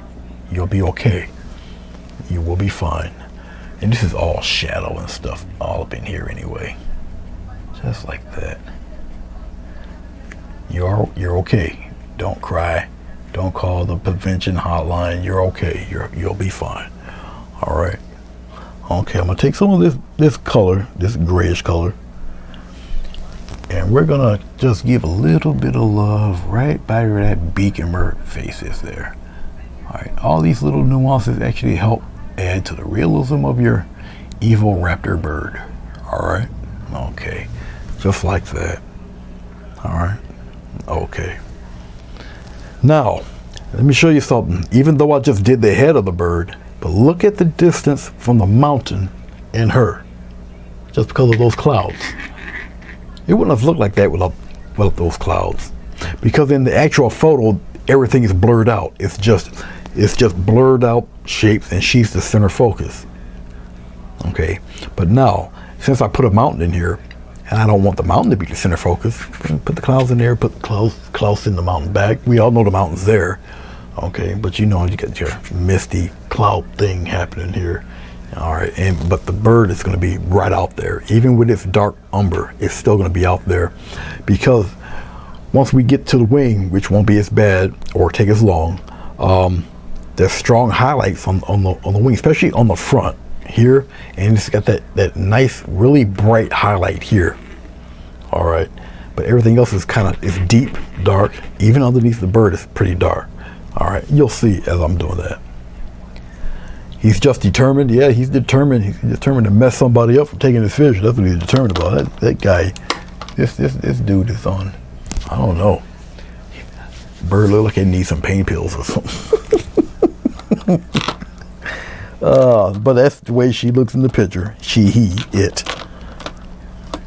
Okay. All right, since we did the front half, let's do the tail end over here. All right.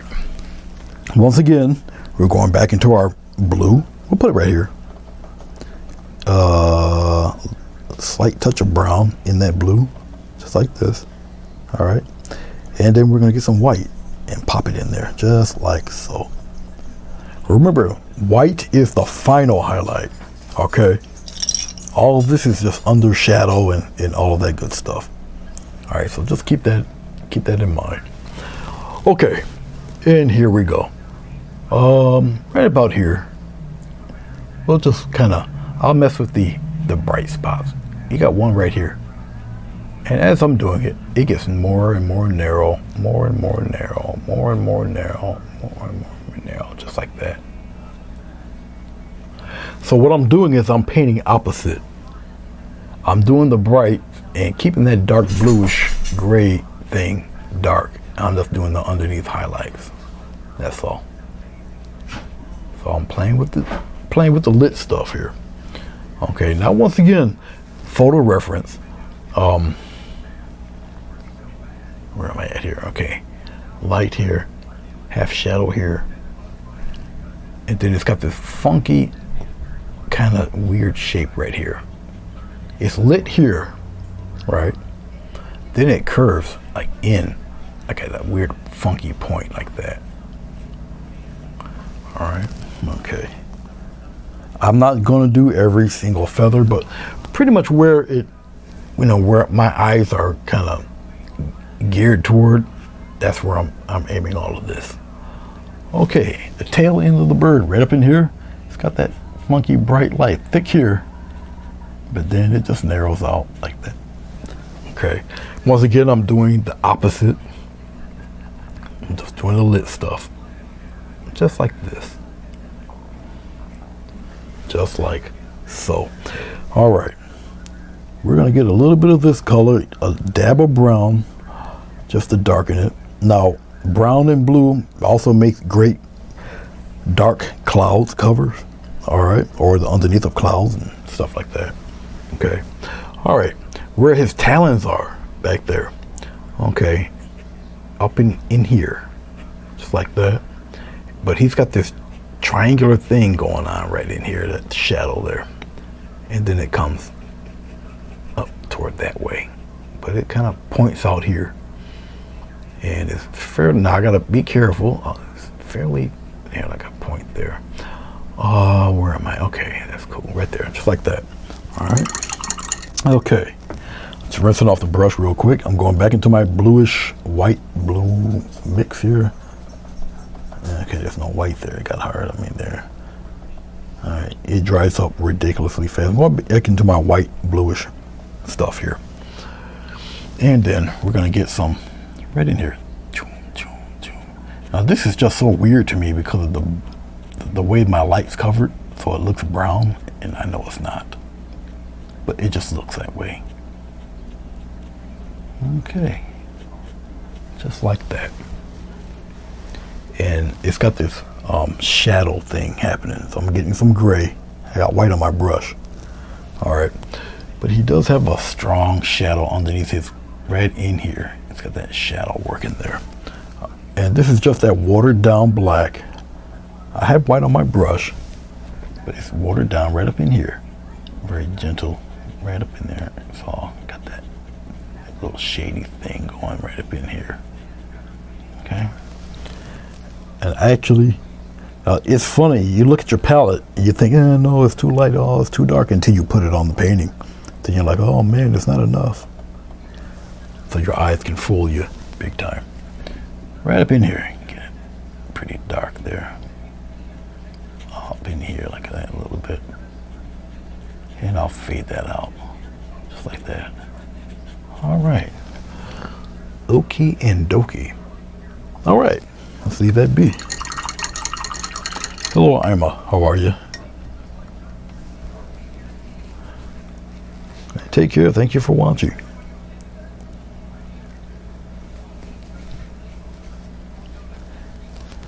Okay, where are we at here?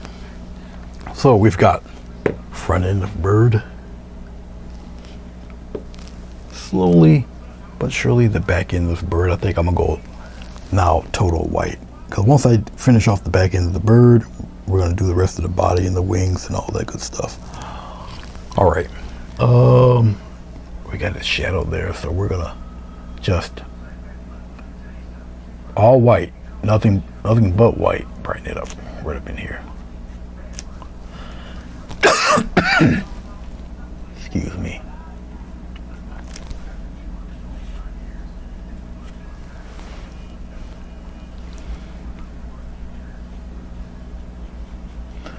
I'm just scumbling the brightness. Let's put him bright right there. It's like that. And come on in really, really sharp if you can. There's no water here.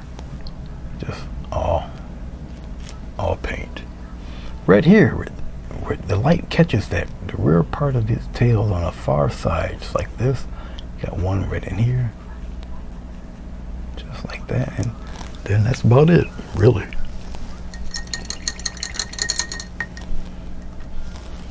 Okay. Anything underneath here is pretty much, it's not very, it's more gray than anything else. You would think it's white, but it's not. It's pretty grayed out there.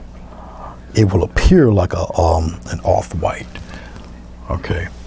And basically that's what I'm doing here. Up in here, kind of grayed out there. So I'm adding some blending in there.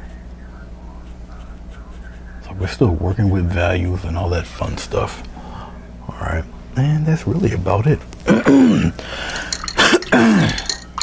Okie dokie. Let's play with all the rest here. Now, bird wing anatomy. Okay, I really wish I had my white pencil. I don't see even some white chalk. I do have it. It's just not where I thought I had one. I think I used it all on one of my projects because I don't see it at all.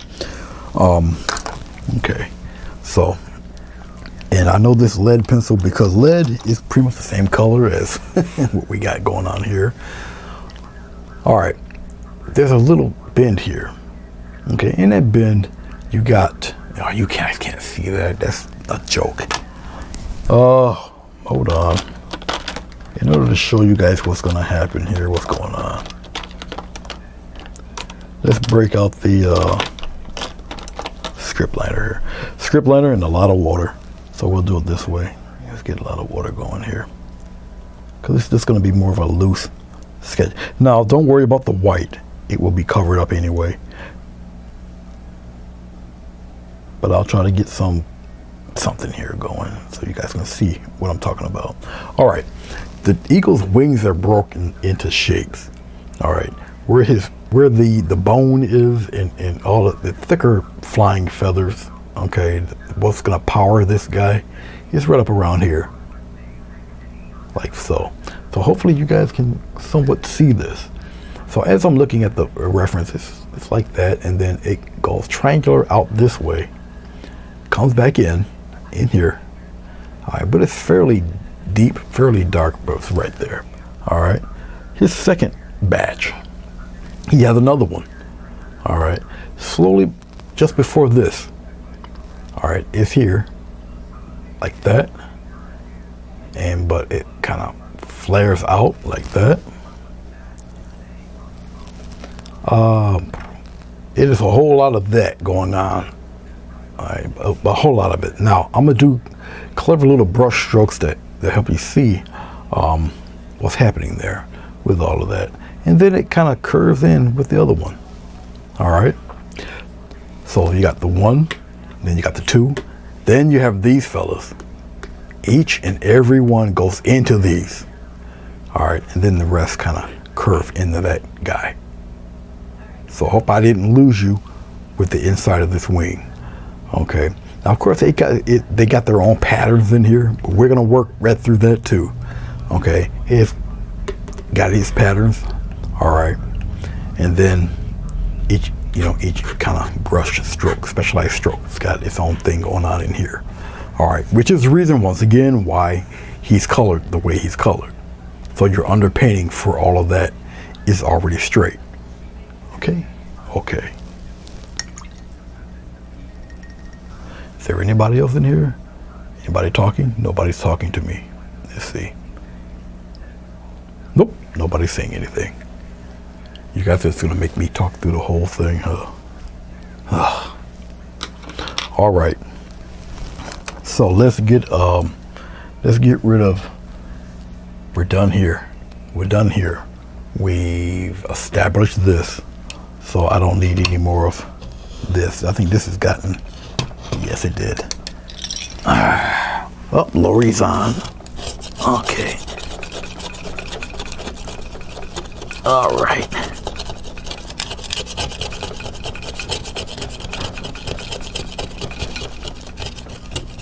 All right, let's see here.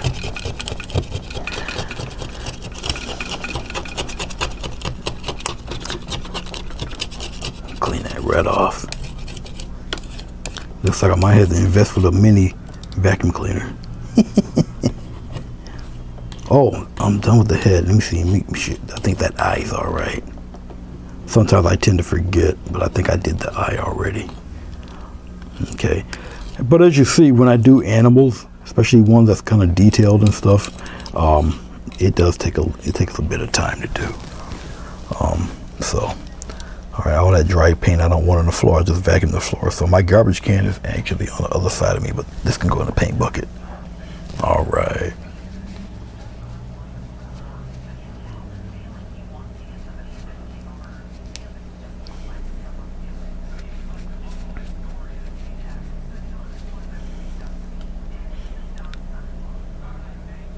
Crocheting and what? Oh, okay. She's making one of her wonder crochets.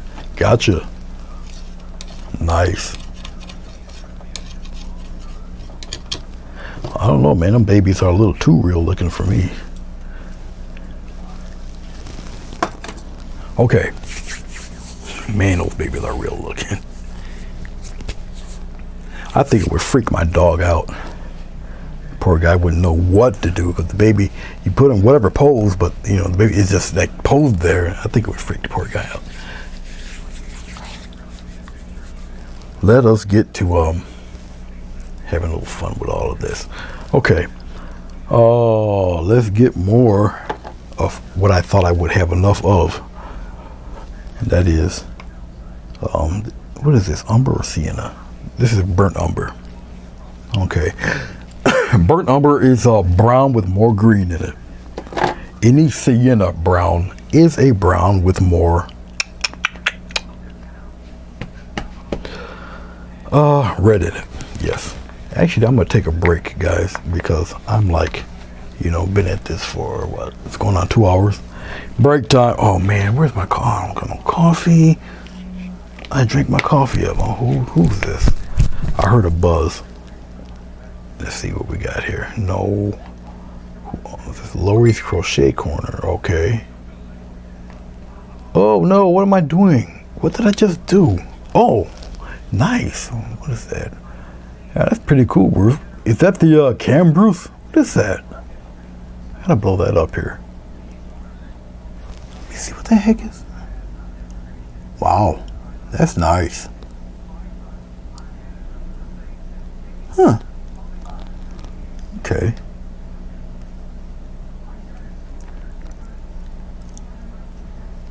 That was Bruce. You sent me a. Oh no, I did. I just got out of my own.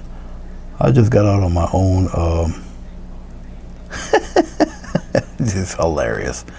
I got out of my own chat and ended up at Ladies Night Out.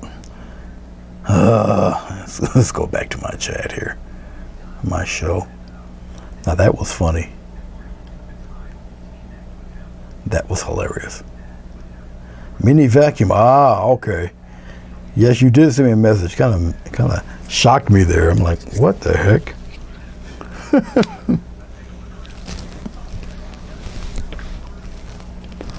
Well, we can chat for a little while. But is everybody understanding at least the concept and what's going on with this fellow? I hope. I'm wondering if I can actually bring this camera. I mean, I can bring the camera closer to look at the wings and everything, but if it's at a pretty good distance, I won't touch it. It seems to be okay.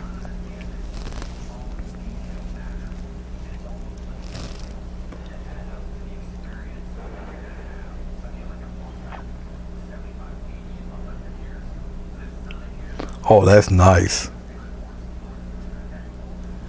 Okay. Plugs in by USB.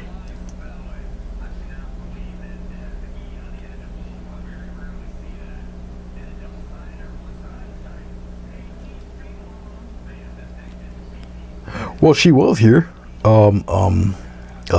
Yeah, she was here. Inspired. Miss Jen. She sure enough was here. When she sees me on, she pops on, says hello.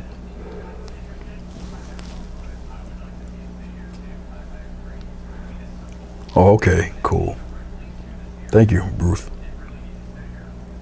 Because, you know, I had my misgivings, but I knew the camera was super good and super clear, but to use it as a main cam, I was like, but if everything is good, I mean, from what I'm looking at right now, because I'm looking at it with my monitor, which isn't fair, my monitor is like 40 inches, but I am looking at it through the Android phone, and if I turn it sideways, let's see, let me try to get it sideways without tearing it up here.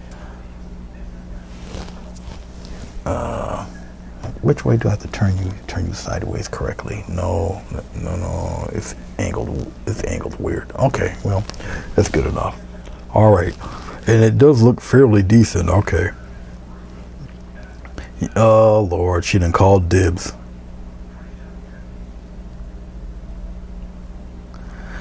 I'm trying to move the chat over so I can see the bird here. Usually I can just wipe my hand and get rid of the chat. Oh no, that's with the iPhone. I can do that, that's why. Never mind.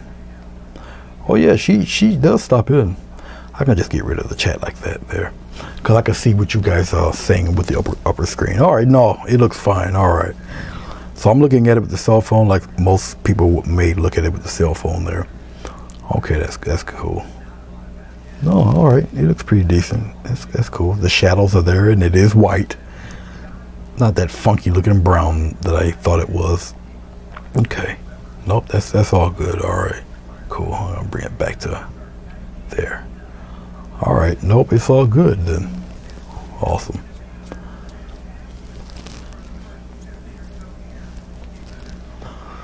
I know she didn't send me no polo. No, she didn't. Alright. My tablet, it's also built on an Android system. So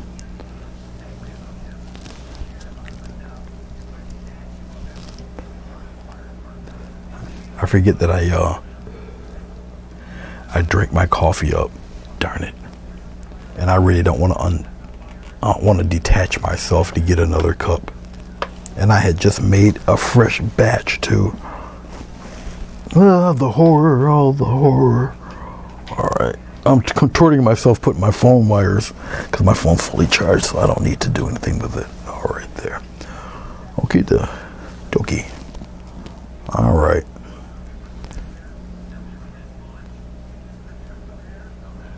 Boy, you guys are a quiet group. She calls dibs. You might not want to call dibs. You haven't seen it finished yet. And you think I'm joking? I'm not. Okay. Let's get to getting. All right.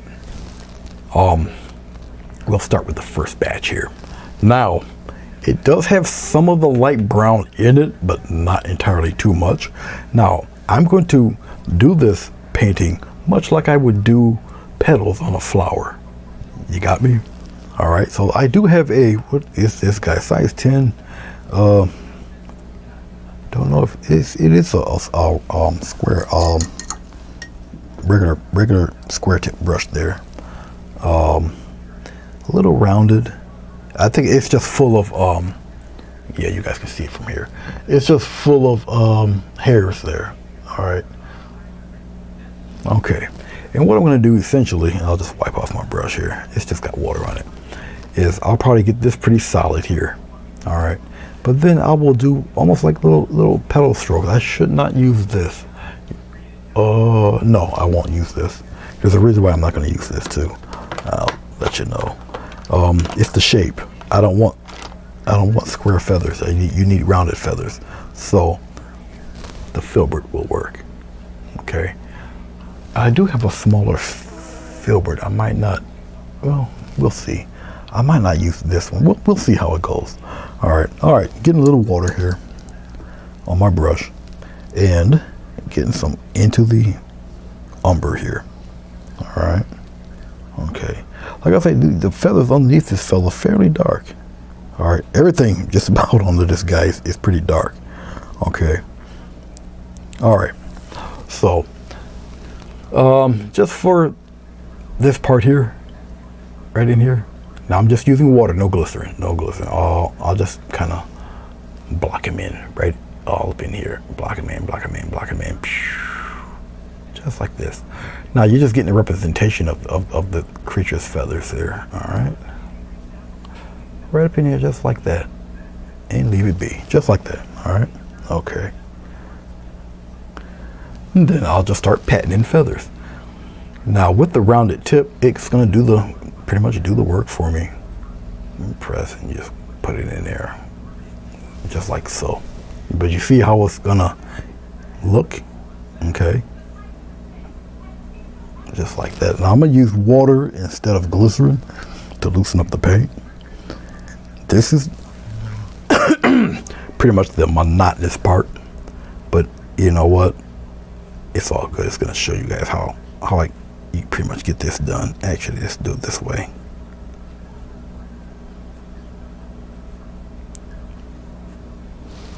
And I'm looking at where the patterns are with this fella. Like that. And you just start to gently overlap some of them in the same direction.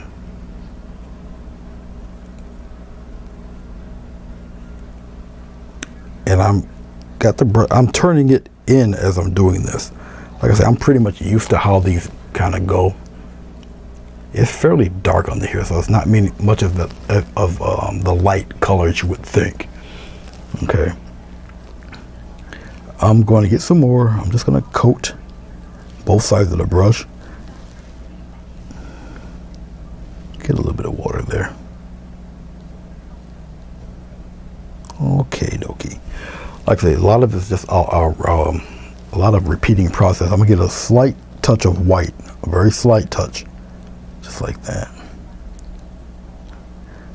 Just so gently lighten it because of some of the flesh underneath will be showing through it a little bit. So I'm playing with values now, as you can see, just like that. And remember, if you think it's too light, you gotta wait till it dries. Okay. All right. Once again, other half of the flower, of the feathers here. Press, and go on in. Press, go on in. Press, go on in. Press, go on in. Press, in. Press, in. Press. In. Now I'm getting these kind of narrow and I'm turning just a little bit to get that little kind of a teardroppy type of shape to these guys. I can probably go a little longer there because I can always correct it.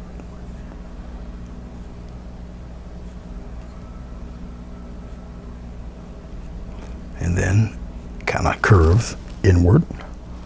And you can always go over it and go over it and go over it or whatever, or you can just glaze shadows and stuff. You'll see. Just like so. But you can kind of see how it's starting to fill out and turn out there. Okay. And I can, believe it or not, I can actually get that a little darker. I must go for the inside wings there. This row here. It's gonna get a little darker. See, you can build upon what you've done, okay?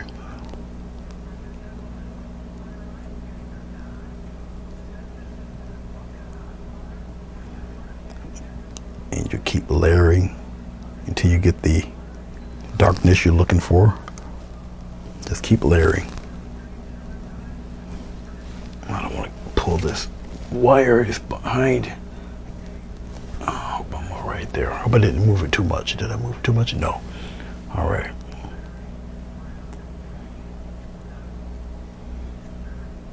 Just like that. Now remember, I'm only working with a few colors, so color matching is not going to be the hardest thing in the world for this. Just like that. Put it right in there. This fella. All right, but now you start to see the general shape of this guy. Okay.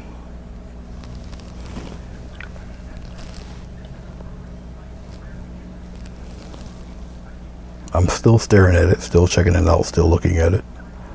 Now, if things don't start not looking right, don't call the panic police yet. Keep going through. Keep painting through your beastie. Whether it be a moose, a deer, an eagle, a bird, a finch, cockroach, or whatever. Keep painting through it. All right. Okay. You guys are so quiet. I keep hitting my live chat to see if you're up there. All right. You guys were speaking. All right. Sometimes my chat freezes on the Android.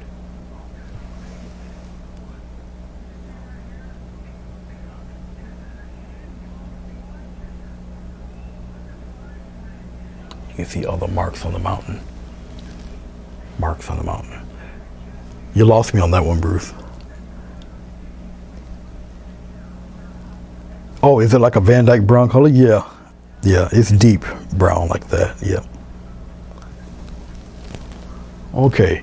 Now his wing tips are quite dark. Actually, there's not much light on the tips of the wings. Okay. Right here. They go right in like so. Not much tonal variety in the tips of those wings. Those wings are dark. The tips here.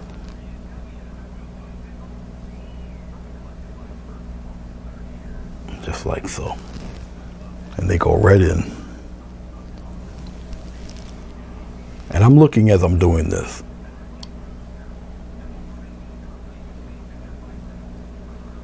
Just like that.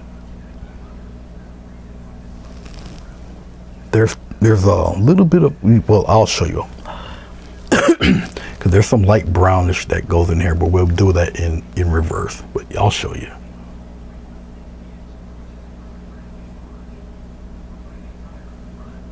Just like that. Those tips are very dark.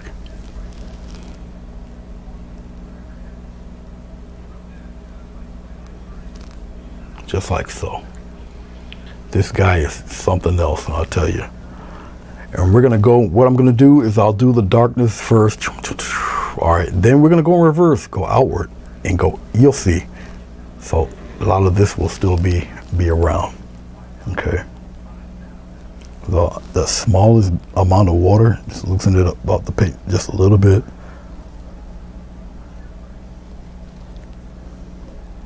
Okay. In here, let me see. We got some more here, hold on.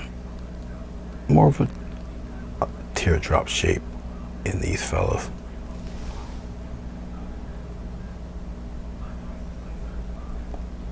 And I'll show you what I'm talking about here.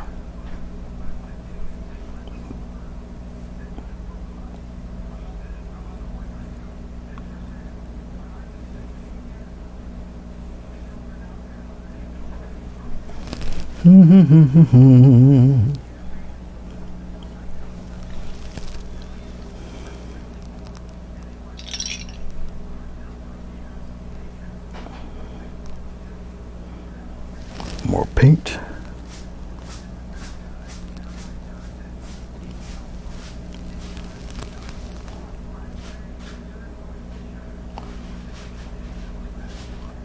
Now his wings are starting to do a curve inward.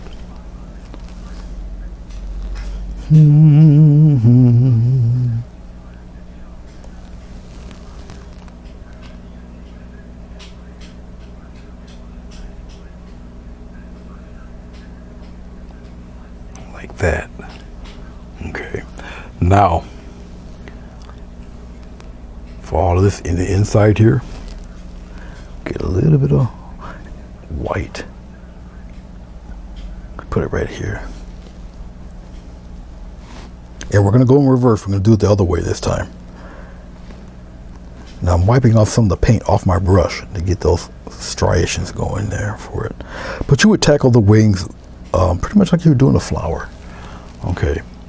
And now we're going to go in the opposite direction.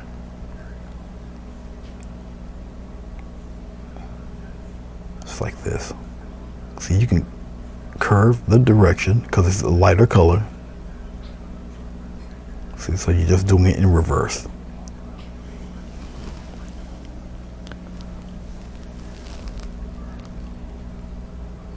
And I don't have to do every one. That won't be necessary. I'm going to get a little darker. Spread some of that love on the other side here. Just like that. Don't do every one. Skip a few of them. And I'll probably be glazing a little bit of this, a little bit of the wings underneath. But we're not done yet. Oh no, we're not done yet. No, no, no. Okay, right where you see all of this here, little tap. See these little taps right here I'm doing? I can go a little quicker there. I know why I'm going in slow motion with this. All right, and then just like you're laying bricks, how you would go in between the other ones, like this. Look at this, look. And all you need is a representation of all of that. But look at that. You see how it looks now? All right. Everything's shapes, shapes, shapes, shapes. You follow me? Shapes, shapes, and more shapes.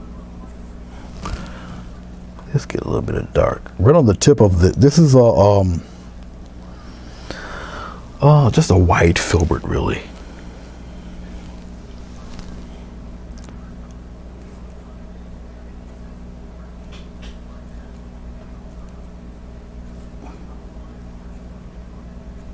Just a little touch, a little tap right up in there. Especially up into here where it's particularly kind of dark there. Right up in there, like that. But look what we got so far. Look what see what you're looking at here. All right. All right. Let's go back into our deep brown here. No water, all paint. As a matter of fact, let's go into a little touch of black. We'll just put it right in here, right here. A little touch of black, just a little bit. Really deep here, right here. All right. Okay. Watch. Little touch. Look, look, look. Go in that direction.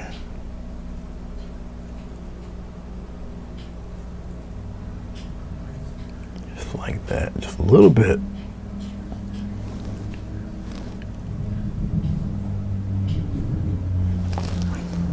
Get a little bit of water there. Loosen up that paint.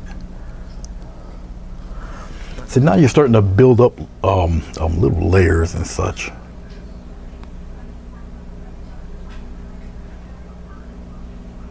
Right in here, right in here. Go dark, darker. Just like that. Go all in there. Just like that. Okay. I know, crazy, right? And it's all you're doing. You're just building up layers of dark.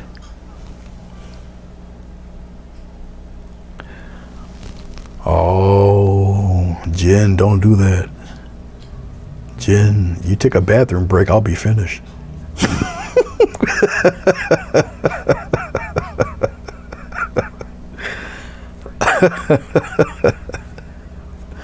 Somebody did that. They went to the bathroom, came back, I was signing off. I was done. That was funny. That was just hilarious. At least I thought so.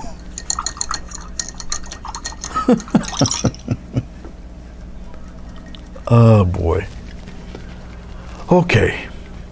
Anyway, there you go. All right. Wings more or less finished. I can take certain bits, if I want to straighten it, certain things out a little bit more, like this, I can kind of make less teardrop, more of a line, just curve it, curve the line, and I'm just working with the darkness. I get some of the triangular spots there, and I'll just keep them narrow like this. See this? All right. So instead of being overly teardrops, I'm just making nice little lines in there, just like that. The key to it isn't in the direction you're going with them, but see? All right. I don't have to keep really messing with it. They're pretty much cool the way it stands right now. Okay. All right. This dude here is kind of a funky geometric pattern, more or less. All right, but before I even go to that point, let's go to the edge of this fellow's wings. They're very, very bright. I'll use the flat brush for this. They're very bright because the sun is directly hitting it, so I'm using some white. Let's see if I can tint. There you go, just like that. Obviously, the white is now tinted with that tannish black brown or whatever. Okay, all right, here we go. In here, where his wings are the thickest, we got a slight curve in there. Curve it, okay, just like that. Just present a curve in there. All right, but now we got a nice tight sunlight line right in here, like that. All right, and that is all she wrote, folks. That's it. If it's not bright enough when it's dry, I will do it again. But it does have a curve. Make it look like a curve there, just like that.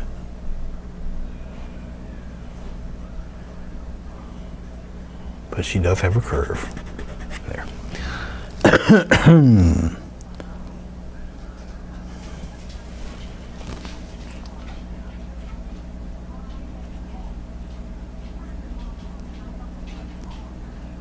Just like that.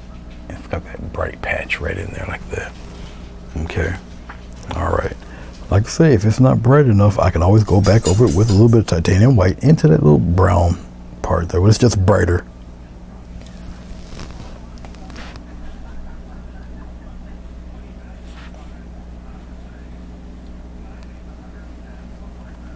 Just like that. And yes, there's a line. It's bright, just like you see it there. Okay. Hey, Jessica, how are you? Well, tell your mother I said thank you. I appreciate it. I really do. I appreciate it. Okay. This wing has a funky geometric pattern to it. It's strange looking. Okay, it is. Let's just start off with some deep. This is also another reason why I don't use any glycerin for right now for this project. Just all water and just paint, because I know I'll be going over it and I need the paint to dry quickly. And it's very warm here in the room, so I just needed to do, because it's dry already. Okay, acrylic paint dries ridiculously fast. Okay, now for this part, I should sketch it out, but it's just easy for me to do it the way I'm going to do it here. Watch. Let's just do the wingtip edges like this. Okay, there's one. They're all in a funky looking angle like this. It will make sense in a second, but they are all at a weird angle like that. And then we got this fella. It looks like the part of a propeller. It's like this way, but it's thick here, and it goes in that direction like that. It's just weird. All right. Okay. And we're gonna darken all of these. This is another thing why I kind of like the camera, because I can go up in my painting and you guys don't see the back of my head. and the back of my wrinkled neck. It's like this. Put it right in there. Nothing but umber. Straight umber.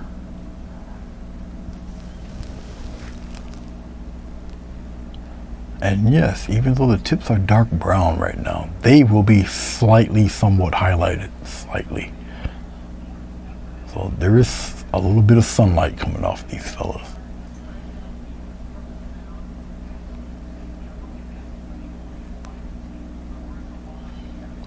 All right.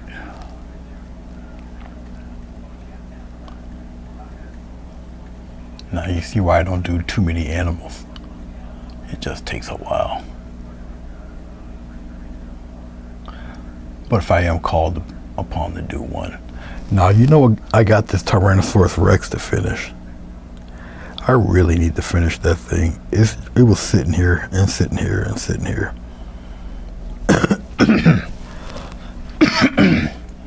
The Rex. He wants the Rex feathered, believe it or not. And yes, I will feather the Rex. It's gonna take a minute. I won't do that all in one sitting because of the scales and the bumps and whatnot that the Rex has. But I will complete the Rex. Okay, here on his, I'll do it like this. He's got one here and he got one there. That's the start of all of that. But we're gonna deal with the tips of the wings first, like that. Actually, that's kind of dark there. Let's not play there. All right, so it's kind of looking like that. We're going to, now I have to think of this geometrically because that's the way they appear. Okay, so right here, it's got a weird, like I say, it's a weird geometric pattern like this. And then the other one is a little shorter. Okay, right here, let's go. It goes to a point and it goes this way. And then the other one, this one here, goes to a point. Like that. So it's this weird looking geometric shape thing that's happening with this. Okay. Like that. It's very odd. Then the other ones, I'm gonna have to use a smaller brush. It's just really weird the way the sun is hitting that wing. All right, and it's very geometric like, so I'm going to take a smaller brush. I'll do it with the round brush. And now we'll go in weird opposite pattern, opposite direction. I get a little bit of water on the round brush here. Okay, thank goodness it's like all pretty much the same color. If not, I'd be in trouble here. All right, here we go. So we got the triangle parts here. They, in between the triangle parts, you got the line here. You got a line right here, curve it. Okay. All right. Get some thick paint here. And now it's got this weird, in between, it's got the triangle pattern at a sharp curve like this. Just like that. Very odd. But this is what it looks like. One there, curve it, one there, got a weird curve to it. Doesn't look natural, but it is. This is actually the thing's wings. Just like that. And then as we go on, they need some thick paint here. They narrow out. Like that, and then they thin out and they just get more and more narrow like this. Actually, it just keeps going to the other wing like that. It just narrows out, really odd looking, kind of crazy pattern like that. Very weird. Okay, now on the other side of this fella, right in between, it starts to do one of these numbers. Very odd, funky, weird, geometric wing shape there. But it's doing. Okay, it continues on with its weirdness. where the bend of the wing is. So if you think of it in geometric shapes, think of them that way. It just softens the blow of all this madness that I'm doing here. Okay, so it's another line. All right, and once again, still more of a curve like this. At a weird angle, a funky, weird kind of point thing. It's like that. As you see me doing this, and as it starts, you'll notice it starts to take shape more and more. It's like that. I'm looking at it as I'm doing it, because the triangles start to disappear there.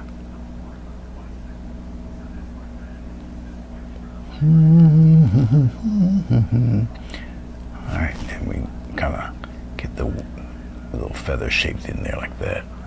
Alright. Okay. Alrighty. Let's get a little bit of white with this brown. Get some water. Now remember, if you add a lot of white with the brown, white with anything, it starts to get this weird chalkiness to it. So be mindful of that.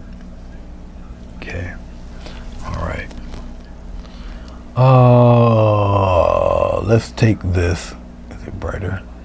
No, it's dark. So we'll just kind of darken some of these a little bit right up in here. Okay. All the rest is kind of bleachy, so we'll kind of bring some of that right up in here like this.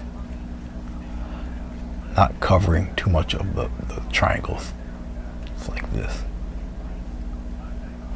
Because of the white inside the brown will bleach this out, so be mindful of that. Alright. Okay. You're going to start fall paintings on tomorrow. Nice.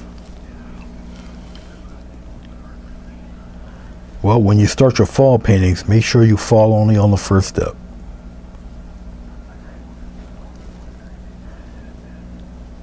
That way you don't bruise. You did say fall paintings.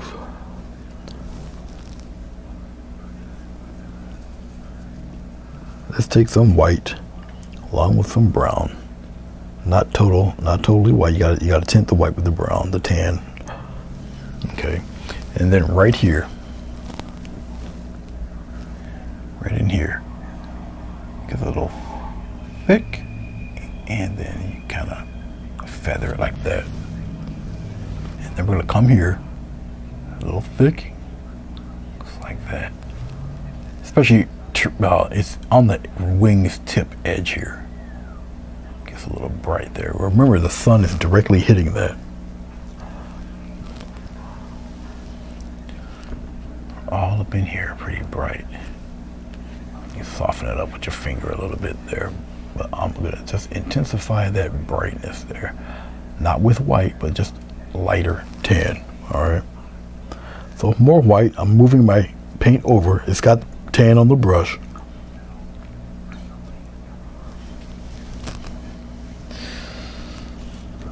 And it's all paint. The reason why I'm using more paint is going to be more opaque, and therefore you got your brightness. Follow me?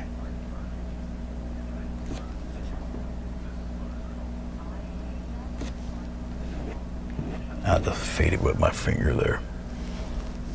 Now I'm going to need a little bit of water. Actually, I should do this with the strip liner, really, because once again, with that geometric shape, that craziness, he's got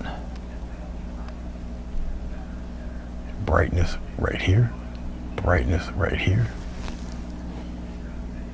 Not such a hard line, but you still got that brightness there. Brightness on that tip, brightness over here, brightness right here again. Okay, and then he's got this weird V kind of shape happening there. Then got this line going here for this one, line going there for this guy. Got a line here. Just oddness happening here with that wing back there. Much like that. Here, give this semblance of feathers. Look, just a touch, just a touch. And we're gonna flatten those feathers out, just like this, just like that.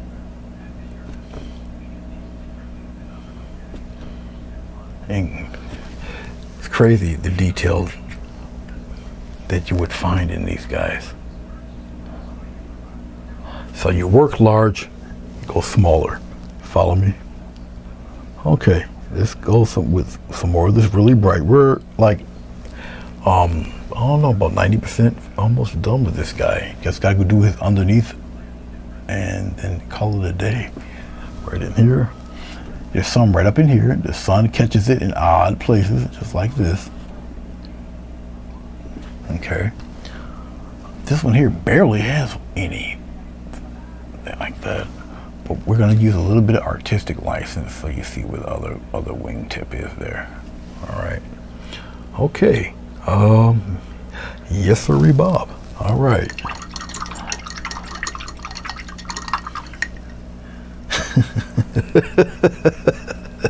Yes, okay. I was wondering if you get that or not.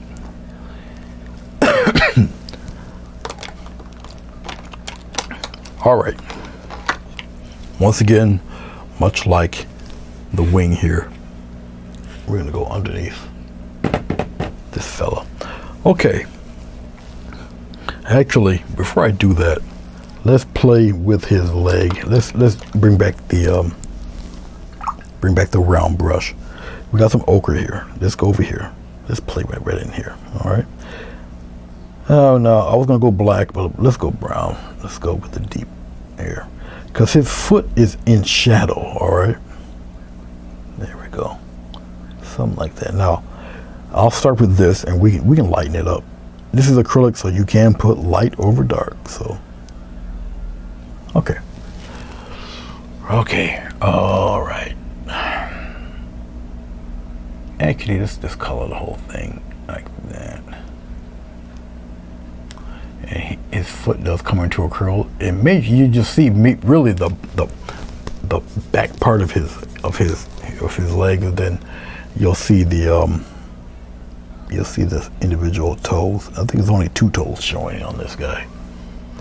So we'll start to highlight right in here. Just little birdie feet highlight thingies right up in there. Okay, let's go down. This is one of his toes here, right up in here. And it's gonna curl right here, right there. That's one of them.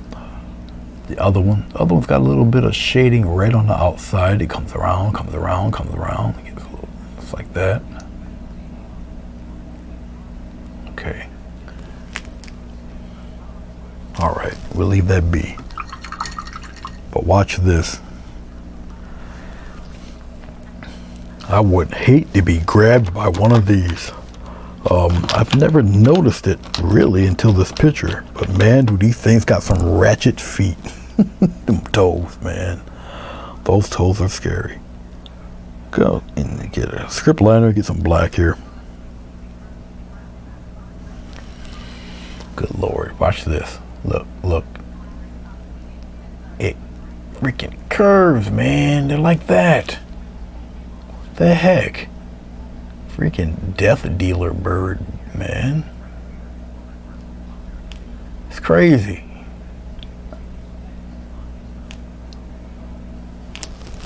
That's crazy to have feet like that. And they are like ratchets. Okay. All right. Yeah, this thing here is no joke.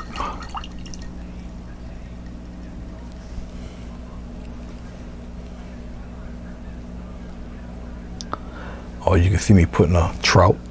Yeah. Yeah, I can see that too. Something in his talons. All right, I'm using up the remaining dark umber. If I need more, I'll get more. All right. Actually, I don't necessarily want to do it this way, and I think I I done came late for the party with this. Yep, I don't want to do it that way. There's a reason why. I'll use a filbert because it's the same type of pattern. Utilizing this this bright tannish. It's funny saying bright and tan in the same sentence, but using the tan there. Man, let me get some more umber here. It is relatively dark now. That we're really nearing the end of this, I will show you. I'll probably use a little glycerin, but I'll show you how to glaze certain areas to really make things, make the depth really come in. All right.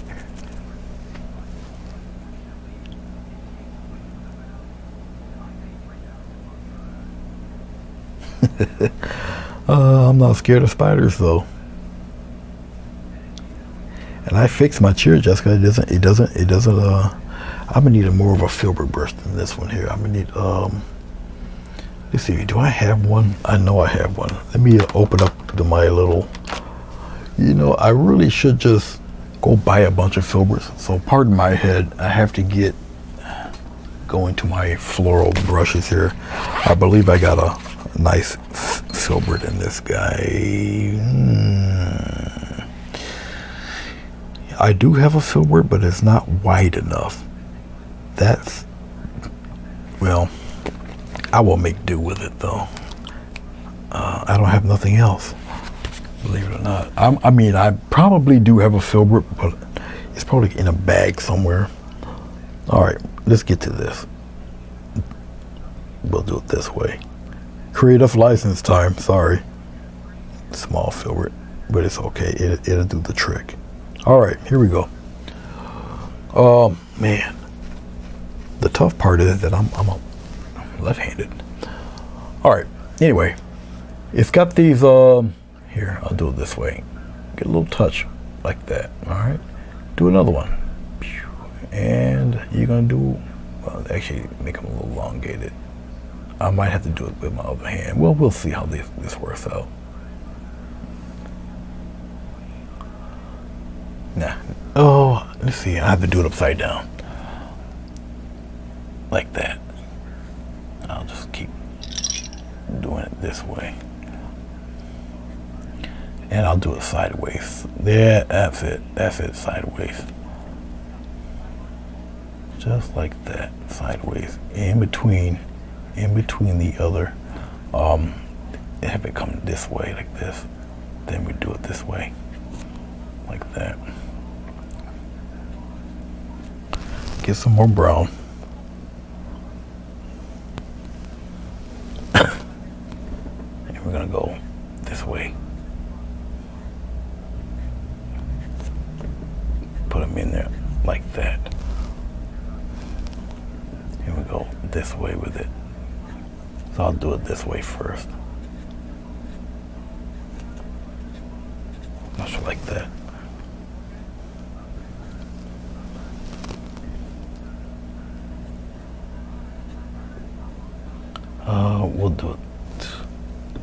We'll do it this way. Then curve back inward. Give it its round shape there, just like this. And we're gonna keep going inward. Skip every one, put a gap in there.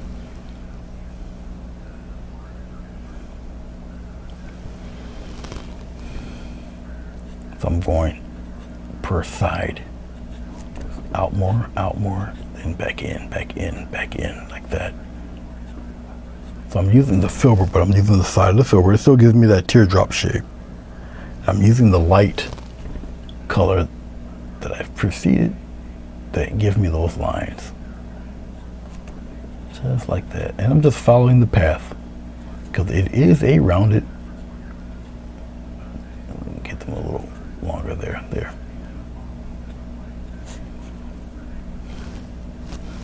And they're pretty dark down below, but that's where the glistening will come in. So I'm gonna continue the pattern.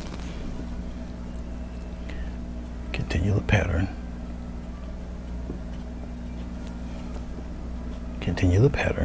pattern all up underneath. Curl it underneath like this. right up in here.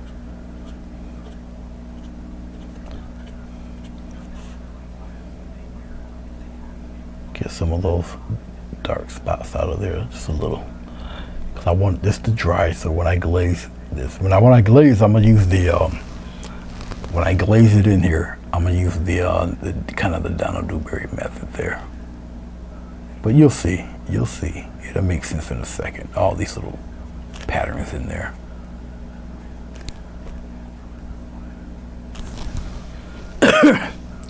So it's mainly texture that I'm looking for, and you'll see what I'm talking about in a few seconds when I shade all of that in there, because it is fairly dark underneath the bird.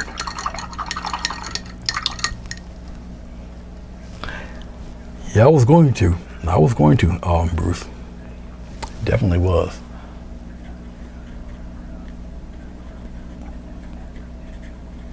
I have used my right hand before.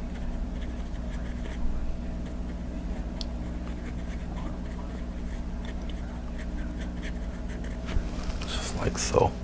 All right, I gotta let it dry for a second. And believe it or not, there's not much shading underneath this bird. Creative license. I'll give him a little touch of something, but there's no shading under there. It's like a little hint of something right in here, just like that, and then that's it. Really, that's not much, if any. Just that little bit. Not very impressive, but it is there. Just like that. Okay. Not that, but right in here. Yeah. There we go. No more than that, really, and about that bright too. It's not much at all. All right, we have to wait a few minutes for the little specks here to totally dry. But as we're waiting, I'll get the glaze prepared. We're at 98% on this guy. Okay, at 2 hours and 42 minutes. Ooh wee. I guess I can use this brush, these brushes. It won't be too bad. I'll use the thicker one because we're gonna do a glaze. Pardon my head, I gotta get a coffee lid here. And we're gonna do our glaze with this. All right, a little bit of black. We'll put it in here, and plenty of water. Okay, there we go. More water than paint, trust me. Okay, we just need a nice dark glaze. It looks like I'll water it down like that. Okay, just like that. I was gonna use glycerin, but I wanted it to dry so I can just be done with it. So we'll just use the water. All right, we can do our nice little glaze. Not by the shine, okay. Past that shine is fairly dark. All right, just like this. See, all this is dry anyway. And now we're just adding more depth to the wing. You follow me? So it can be as light or as dark as you choose for it to be. Okay. If I feel it's not dark enough, I can just go darker. Just get a little bit of black. All right. And a little touch of water, not too much. And I can go over it again and again and again until I get the darkness I'm looking for, that I'm happy with. And I'm looking at it right now. I see that, well, it's still wet, so they don't count for nothing there. The first and the second one is fairly deep. There we go. Just like that. Okay. All right. I'm just getting a little more black. Well, thank you very much, Miss Bells. I'm gonna end up calling you Bells or Inspired. Sorry. I think it's just stuck in my little brain. All right, right here. A little bit of darkness on the tip there. Like that. Right here. Right here. Remember, it's nothing but water, and mostly water and paint. Put it right in there. Just like that. Get a little more paint. I don't need too much of this, so just like that. Put it right in there. I don't have to put it all over the place. We can come now, definitely knock some of that underneath the wing here. Okay. And as we go further out, not as much, but definitely underneath the wing, all in here. Okay. Get a little more black, a little touch of water, small bit of water there, because you're always going to have more water than the paint you use. Okay. Okay. All right.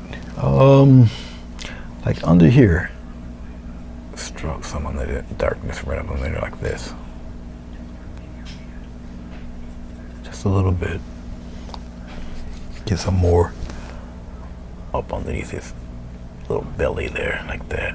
So now you're building up all that layer of dark there for the bird, just like so.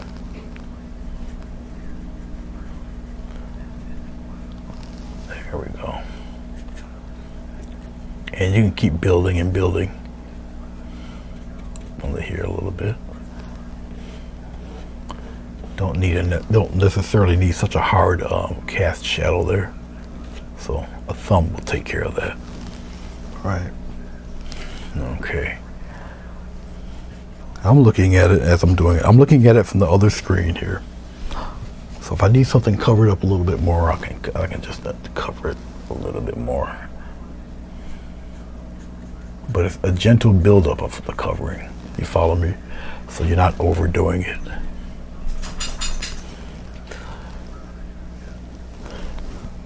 All right. Still looking.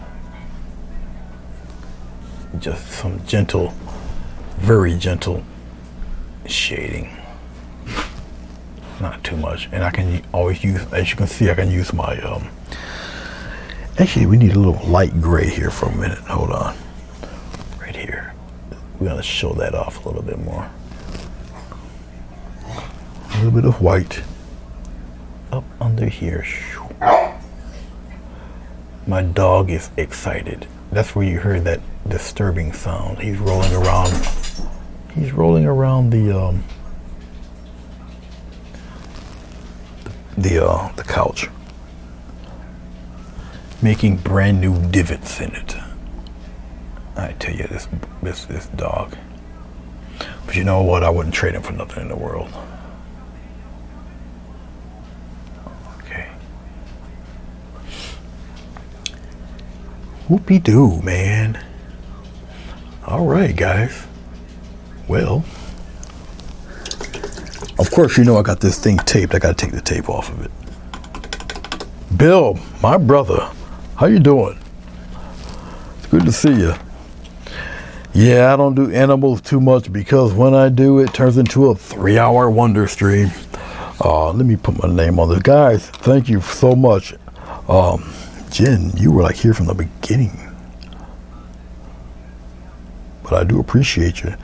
All right, get a little white paint. Inky consistency here, roll it around. I will be live tomorrow at 7 p.m. and boy, do I got a flower for you. Even I like the flower.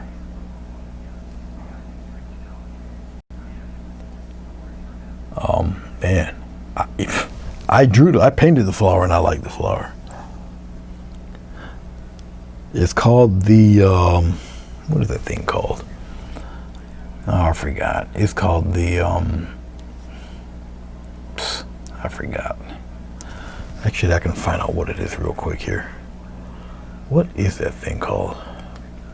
If you look at my community page, you'll see it. There it is.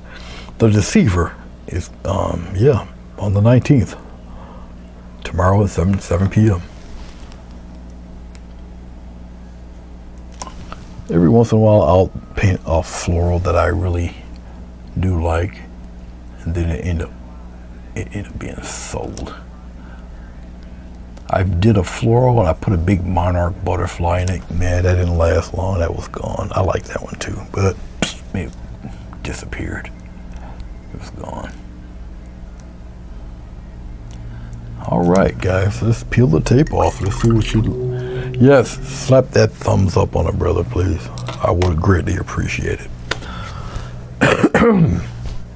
All right, I do believe that it's truly. No, let me do something else. This is artist license. I'm sorry, artist license. Hold on. This the comic book guy in me. Hold on. I just want to put a little bit of baby highlight right on his head, just like that. No more. That's about it. All right. Okay. Even though he doesn't have one in the painting. Let's move this around. I don't think I tightened it too much, did I? Yeah, I did. All right. Here. Okay, there's that. Yeah, I did tighten. I tightened it pretty good. Hold on. There. And you guys can barely see it. Let's see if I can turn her around a little bit. But anyway, oh, is it there? Nope. Lighten up, would you? No, I didn't want to do something. Whoa, she almost fell. Oh, now she did fall apart. Hold on for a second. What did I touch there? Get out of there. Get out. Go away. You bother me. Let me put my little bracket. Oh, let me put my bracket back up there. There. Can you guys see that thing? No. It's just the way it's positioned. You guys won't be able to see it. But anyway, that's it. You're not going to be able to see it too good because of the way the lighting is. But you're not guys going to see it. It's too bad. Not even I did it a long way, you wouldn't be able to see her. But anyway, like I say, I didn't draw it, or I did not trace it. That's the way it looks. I can take this camera out of here, so let me get rid of the camera. There, camera, goodbye. All right, but I'll bring this guy back here. You guys can see it pretty much just like that. Let me see if I can get it right and tighten this thing up here. I gotta get used to this tripod. I'm not used to it. I won't tighten it as much so I can still kind of maneuver this thing. I think you guys got a good view of it right there. So I don't have to fumble with the focus. All right, let's take the tape off. Of course that was gonna happen. Can you get the rest of it? Come on, baby. All right.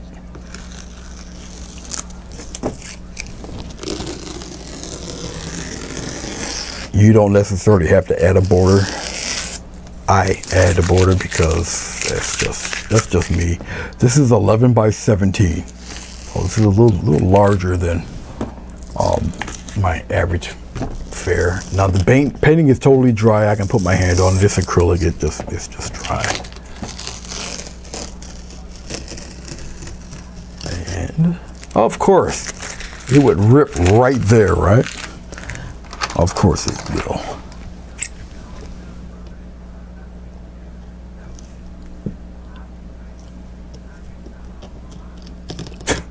Incredible, just for that little piece right there.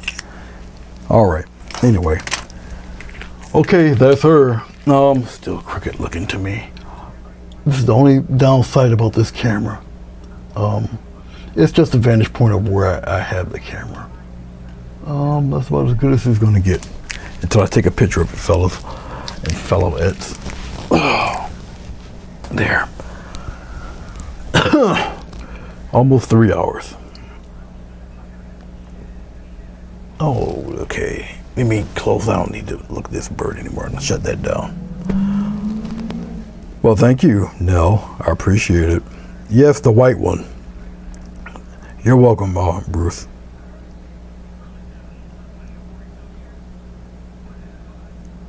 Hey, Maria.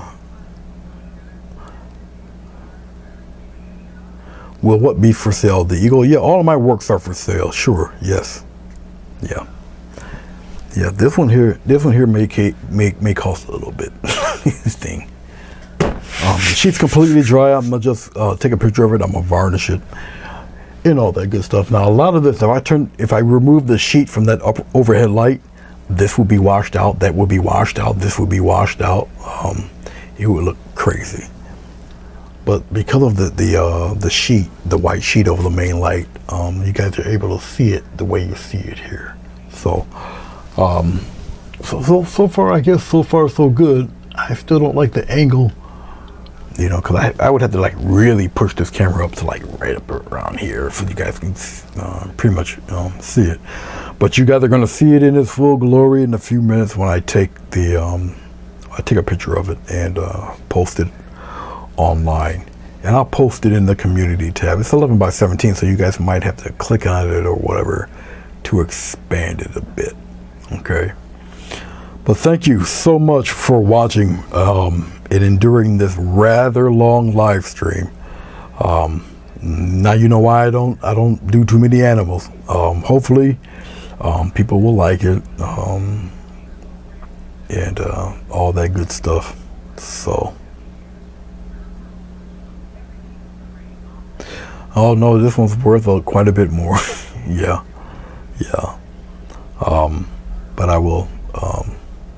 Yeah, you can talk to me after the live. What time is it here? 8:06. I'll respond after I take the dog out. Like I said, I gotta get off this thing, wedge myself up this chair, move this camera, take him out. Probably go get something to eat because I have not eaten, and it's 8:07 here in New York. My eating habits are horrible. They're terrible, and I gotta do better because I'm not the young chicken anymore. So. And it's funny that you guys see this bird the way you see it, because a lot of this, you don't see it live here when I'm sitting here. At least I don't see it. But then again, I got the towel, the sheet covering the lights. So, all right, enough. 2 hours and 57 seconds. Good Lord. Guys, I appreciate you. If you can, hit the thumbs up. And I shall see you hopefully in the chat room. Long as it works right, I should be chatting live along with you when I paint the white flower. Until next time, peace.